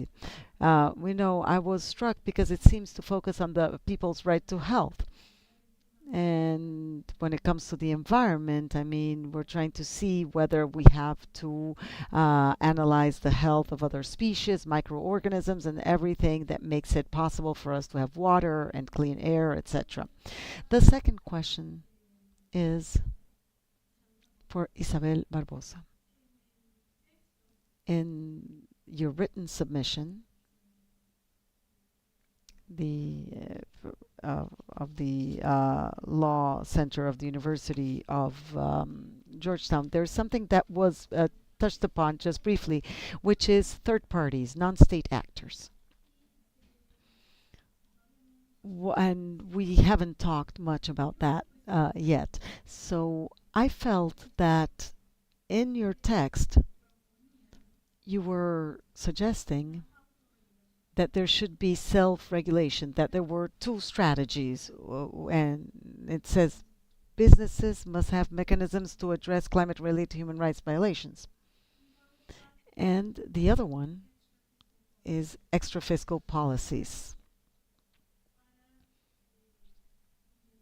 to, in theory, dissuade. But in practice, what companies do is to just basically transfer the cost to pass them through to the products and not change their practices. So I wonder whether what is being suggested here is that, because it looks like a suggestion that there should be self-regulation. Thank you, Madam Judge, for that question and for this opportunity for clarification. What we are proposing is not self-regulation, and I think this is directly connected to a point that came up before, which is the duty to oversee and regulate the actions of private parties, especially when we think about economic, social, and cultural rights and environmental rights. The regulatory framework around these rights was developed under a specific notion of providing assistance, which has to do with the issue of regulating and regulation and oversight. What we are suggesting is that it's time for the court to continue to build on these rights under the specific circumstances of climate change connected to the issue of progressiveness and non-regression that is in our written submissions. But we believe that the Inter-American framework does have the necessary toolbox so as to allow states to regulate and supervise, oversee the actions of private parties. And what you just said connects to how we bring together the framework of the rights and duties of the private companies with these rights. So how do we reconcile these? So there are several duties that are connected to existing treaties in the Inter-American system, but that's for the states, but the companies have their own duties and responsibilities as well, just as a way to clarify things. And this is under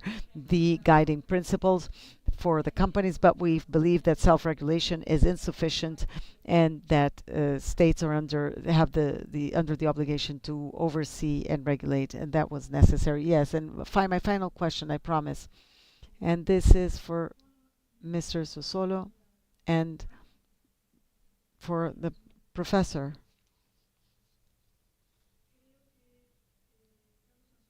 Carlos Anzusolo answered the question that we had about when the representative of the IPCC spoke. My question was, in spite of there being a consensus about the technology existing and in spite of the international commitments, targets are not being met. And a lot of that had to do apparently with lack of access to environmental information, discrepancies in available information, industrial secrets, and other issues having to do with access to information, and then meaning that society had to rely on the court system to have access to information. Those are the obstacles, but what do we need to do to overcome those obstacles? What is the key to coming out of this situation? And Professor Bobran, if you'd like to add something about this. You were very clear in your statement when you said you referred to the short-lived climate pollutants and how technologies to reduce them affordable. Why we're not having access to those responses. So, si pueden venir ambos juntos con ese tema. That's for both of you. So, if you please. Thank you for that question, Madam Judge. And what we were saying, at least in terms of the right to access to public environmental information, has to do with the challenges and obstacles faced by organizations when we complain about the breach of these obligations when it comes to methane. emissions. But as to the choices that we have and what could be done in order to make headway in complying with these international commitments, in my opinion, has to do with two things. First of all, there's no legal basis or sufficiently sound legal basis to enable us to demand that compliance with the Methane Global Pledge, for example, where many states that even belong to the Inter-American System have signed, so that we can demand compliance with that based on a sound legal basis. These are agreements that are signed during the COPs by the states and that they simply breach overtly. Or take regressive decisions about them. Secondly, about the choices that we have. In our brief, we referred to a Guatemalan case referring to the rights of indigenous peoples and communities that I did not really elaborate on, but which I feel is very important when it comes to methane emissions mitigation. Many of the issues that we brought up today and that we heard from other speakers was the ties between indigenous communities and their land. And there should be measures, these are measures that will help increase their ability to adapt to climate change. And I think that one choice that we would like to put forth in those of us who wrote this amicus curiae is the need for community property title deed so that they can effectively manage their own land according to their ancestral practices, but that allow an increase in their resilience and capacity to adapt. And something that is often mentioned is the ability of indigenous populations to adapt and to mitigate climate change. But that doesn't happen in the abstract. There are measures that need to be taken for that to happen and for them to be able to protect these ecosystems. And then finally, another point that is actually a question that we have in our organizations has to do with the principle of common but differentiated responsibilities. I believe that based on the increased methane emissions, the way in which the principle of common but differentiated responsibility has been addressed in terms of the cumulative levels of emissions and how countries can respond to it. But I believe that there are other scenarios that should be mentioned having to do with short-lived climate pollutants, such as the predictability of them generating new emissions and the ability of countries to rein in those emissions now and in the future, and the fact that they may cause more damage because ecosystems lose the ability to adapt. And let me say something specific about measures that may be taken. Steps that may be taken based on the application of shared but differentiated responsibilities. The responsibility incumbent upon states, especially those that continue to release emissions non-stop, is one where maybe soft law instruments may help us make headway. I may have left something out, but I think this basically answers your question. No further comment. Thank you. Okay, thank you. Thank you, Judge Gomez. Judge Perez Manrique, do you have any questions? Yes, I do. I've noticed that at least 3 of the participants here, the participants from the organizations, have stressed the subject of the short-lived pollutants, especially methane. One of the speakers talked about scientific studies showing that one of the main issuers or emitters of methane gas is the world of livestock production. So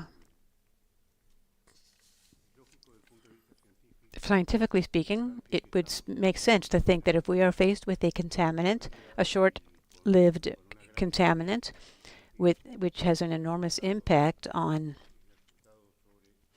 the rising world temperatures, that it would appear to be an expeditious avenue toward bringing about results more swiftly. But what concerns me, and this is a specific question that I would address to those who raised the issue of methane, is this.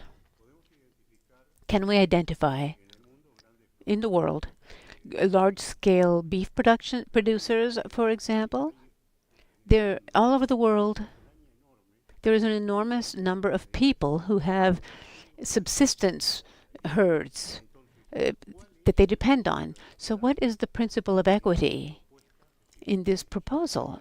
In fact, there is a person here who is representing an organization from Guatemala. And in Guatemala, the indigenous groups that are being affected, in many cases, have livestock. So what is the principle of equity that you can use as a basis in these cases for applying a policy for reducing methane emissions? Maybe it is not a general provision that we need, but rather go to the large-scale emitters and find alternatives for them. This is something that I personally am very concerned about. And I do not understand it, and I want a solution because it's a question of equity and of justice among the states. To recognize that there are many ways, even ways that can be applied to commercial production enterprises. An example, to develop livestock production to feed a small country, such as Barbados. Let's start right there. What is the impact that this has on the overall emission of methane? Maybe you could clarify this for me, or at least tell me what you think. I would appreciate it. I would like to take the floor, if I may. Thank you for that question, Your Honor. The amicus that was filed by our organizations included 3 specific cases, 2 of which have to do with your question. The case of Guatemala, which is not directly associated with livestock production, but with monoculture production, and the economic interests in place for increasing projects of this kind which produce climate displacement involving certain communities, driving them into precarious labor situations. The other is the relationship between agriculture and deforestation, and which produces methane, and the impact on indigenous communities and individuals. Here we have the case of Brazil, which is one of the most significant emitters in the world, and the largest in Latin America.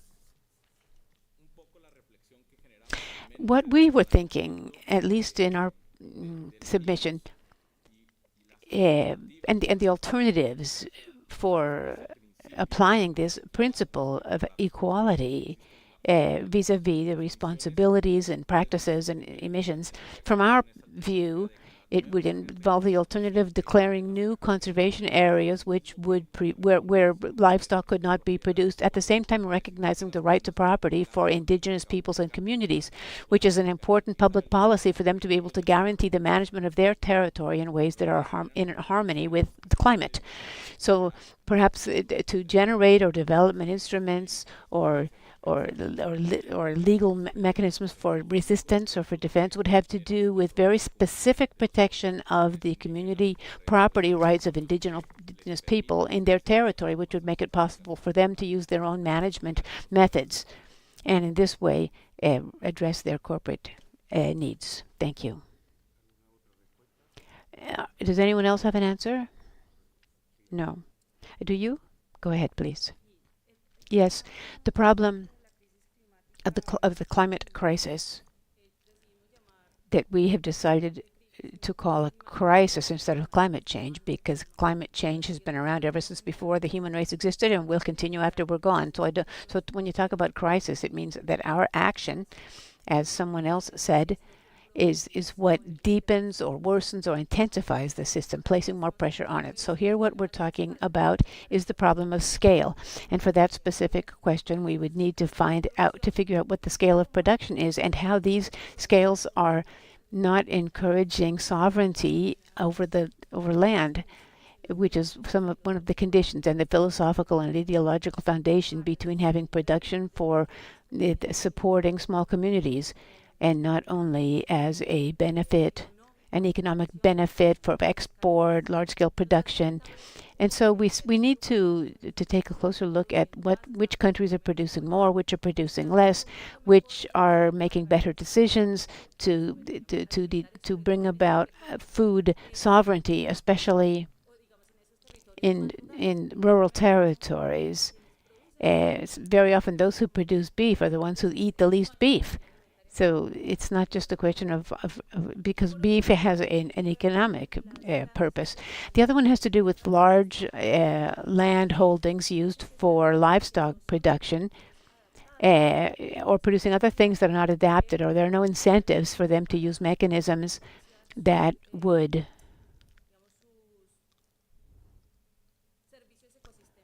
improve their ecosystem services. So these are enormous stretches of land held by only a few people, and we know that in the region this happens. This is land that is being misused for livestock production, and in the end there are no incentives for them to deepen ecosystemic benefits. Thank you. These answers are at least partially satisfactory in my view, because we can focus on the subject of methane in the small subsistence economies, but there are also small economies that subsist from it, and that's my concern. I have two final questions, if I may, Madam President. First of all, with respect to the report by Romina Riekers and your team, which was very complete, I would like to ask, I would like to ask two questions in one. First of all, I would like you to talk in more depth about how climate change has an impact, a disproportional impact on people who have people with disabilities, and furthermore, the behaviors, the conducts that the country should adopt in order to mitigate this specific consequence of climate change or the climate emergency. And the other question I would like to ask you, please answer both of them in one together so we can gain a little time. In your view, what should be included in a plan for adapting to climate change in order to make it effective and harmonious with international obligations? And furthermore, what information would be necessary as a basis for developing an effective plan? Thank you. Thank you for these questions, Your Honor. To answer your first question, I would like to turn to something that has been recognized and established in the report of the IPCC, especially in the sphere of adaptation in that working group regarding people with disabilities and their particular vulnerabilities to climate change. These people in this situation are less able to adapt to climate change because of a number of limitations that very often have to do with the fact that they are unable to migrate as a strategy for adaptation, or they are unable to migrate under suitable conditions. They also have difficulty with gaining access to the healthcare system. These are impacts associated with certain types of exposure having to do with the places where people with disabilities tend to live, and what possibilities they have for adopting measures to respond to certain threats, such as, for example, the conditions that caused by habitats that tend to facilitate infectious diseases. So in the report of the IPCC, you can find a list of the imbalances, the asymmetries in terms of ability to adapt and the particular impact on people with disabilities. This is a subject that I think we need to consider and provide specific answers as to the decisions by the states for this group. With respect to the content of adaptation plans, in order to facilitate climate adaptation and also to cushion some of the problems, that is to avoid having isolated adaptation strategies which can easily shift vulnerability from one group to another or from one generation to another. This we do not want.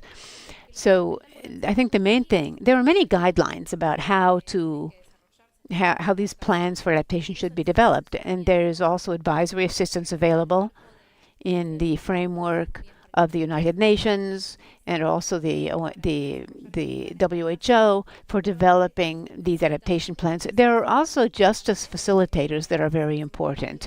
If I may, I would like to list them. First of all, justice of recognition. That is, recognize who are the significant players that need to be included in the plan of adaptation, and those who are affected, those who are more affected, need to be part of the planning process. Then, procedural justice. Here I would say that in addition to guaranteeing participation by different sectors and especially vulnerable groups, participation also needs to be done with systemic justice. What I mean by this is that in our studies we have found that very often vulnerable groups take part in these processes, but in the plans you can identify how these inputs or these viewpoints have an impact on the final outcome or the direction of the outcome, and this is what we call systemic ecosystem washing. That is to say, you use all the right words, but there's no real impact on final policies for adaptation. And we think that states are under obligation to say this input by this organization was adopted or was not adopted for this reason or for that reason in the plan. That is to say so explicitly. Then we have questions of distributive justice, how to allocate the benefits of adaptation, especially targeting the more vulnerable groups. Matters of intergenerational justice, which I mentioned in my submission, in order to facilitate to avoid transmitting vulnerabilities from one generation to the next. And as my colleague said, we have transitional justice, which involves the principles and procedures for settling conflicts that arise because of climate problems or because of climate policies. The example, the issue that we mentioned in the last question, the conflict between those who have expectations of continuing with certain life plans associated with the way of living, of producing, of consuming, versus the need to change. So thematic policy can also be can bring conflicts, new conflicts, and for this you need transitional justice. And I think all of these things should be part of adaptation plans. Thank you very much for your reply. I have no more questions. Thank you, Judge Perez Manrique. Judge Ferrer MacGregor, do you have any questions? Yes. To Isabel Barbosa from Georgetown University. I have a question on when you refer to the impacts of climate change on public healthcare systems in terms of their infrastructure. How can you determine this quantitatively? Thank you for the question, Your Honor. As to how to determine this or measure it, it's important to have stronger dialogue with the institutions that are working on the matter from environmental law and look at the specific metrics. But there's also many developments within the WHO that goes more into detail as to the essential elements of a right to health. as we mentioned in the intervention, acceptability, affordability, and quality. And then it's something that should be assessed contextually. Establishing a metric that could apply to all might be counterproductive at this point. So the answer is that it should be contextual, but within the framework established and developed by the court and its several elements, informed also by developments by the WHO and other authorities in health, detailing how the structure in the healthcare system and the components in detail when we talk about infrastructure, what we're referring to, medication, etc. Thank you very much. And to the representative of the panel, scientific panel from the Clean Air Coalition. There are methodologies, standardized and established consensus methodologies as to the calculation of emissions by states and companies. Is this used to determine the NDCs, the nationally determined contributions?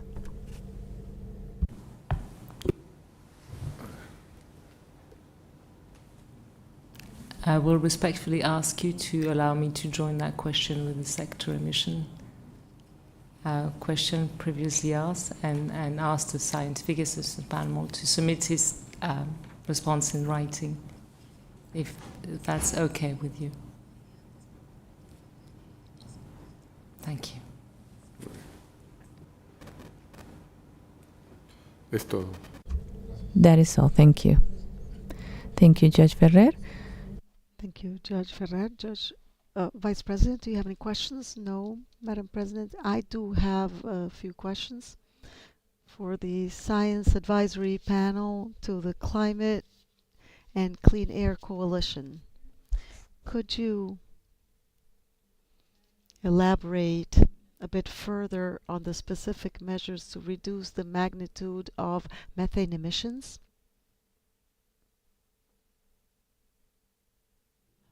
The ripest mitigation measures are in the oil and gas sector and relate to fixing the leaks of the pipeline and the infrastructure in general, compressors.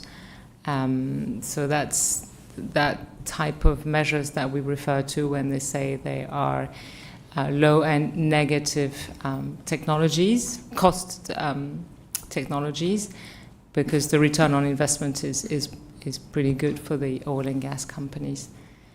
As for the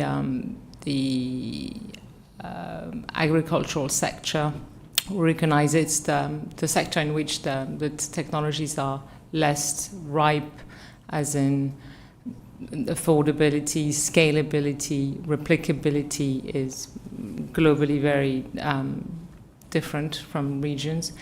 There are a number of technologies such as manure treatment of cow dejections, as well as feed additives that are allowing less methane rejection from the cattle, and other type of additives are coming in different regions, and so the last sector is landfills and better treatments of facilities and wastewater treatment. So there's generally speaking, a wide range of technologies available to abate methane emissions mostly in the oil and gas sector, as I said, then in the wastewater treatment and landfill facilities, and in the agricultural, again,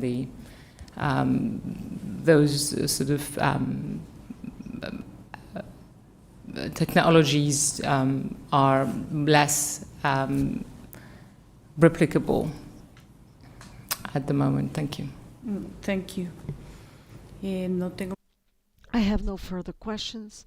So before we close, I'd like to thank the participating states and all of the participants for their valuable inputs for this court today. This hearing will resume tomorrow, April 24th at 9 a.m. Thank you. This session is adjourned. Good evening. Please rise. The court will now exit.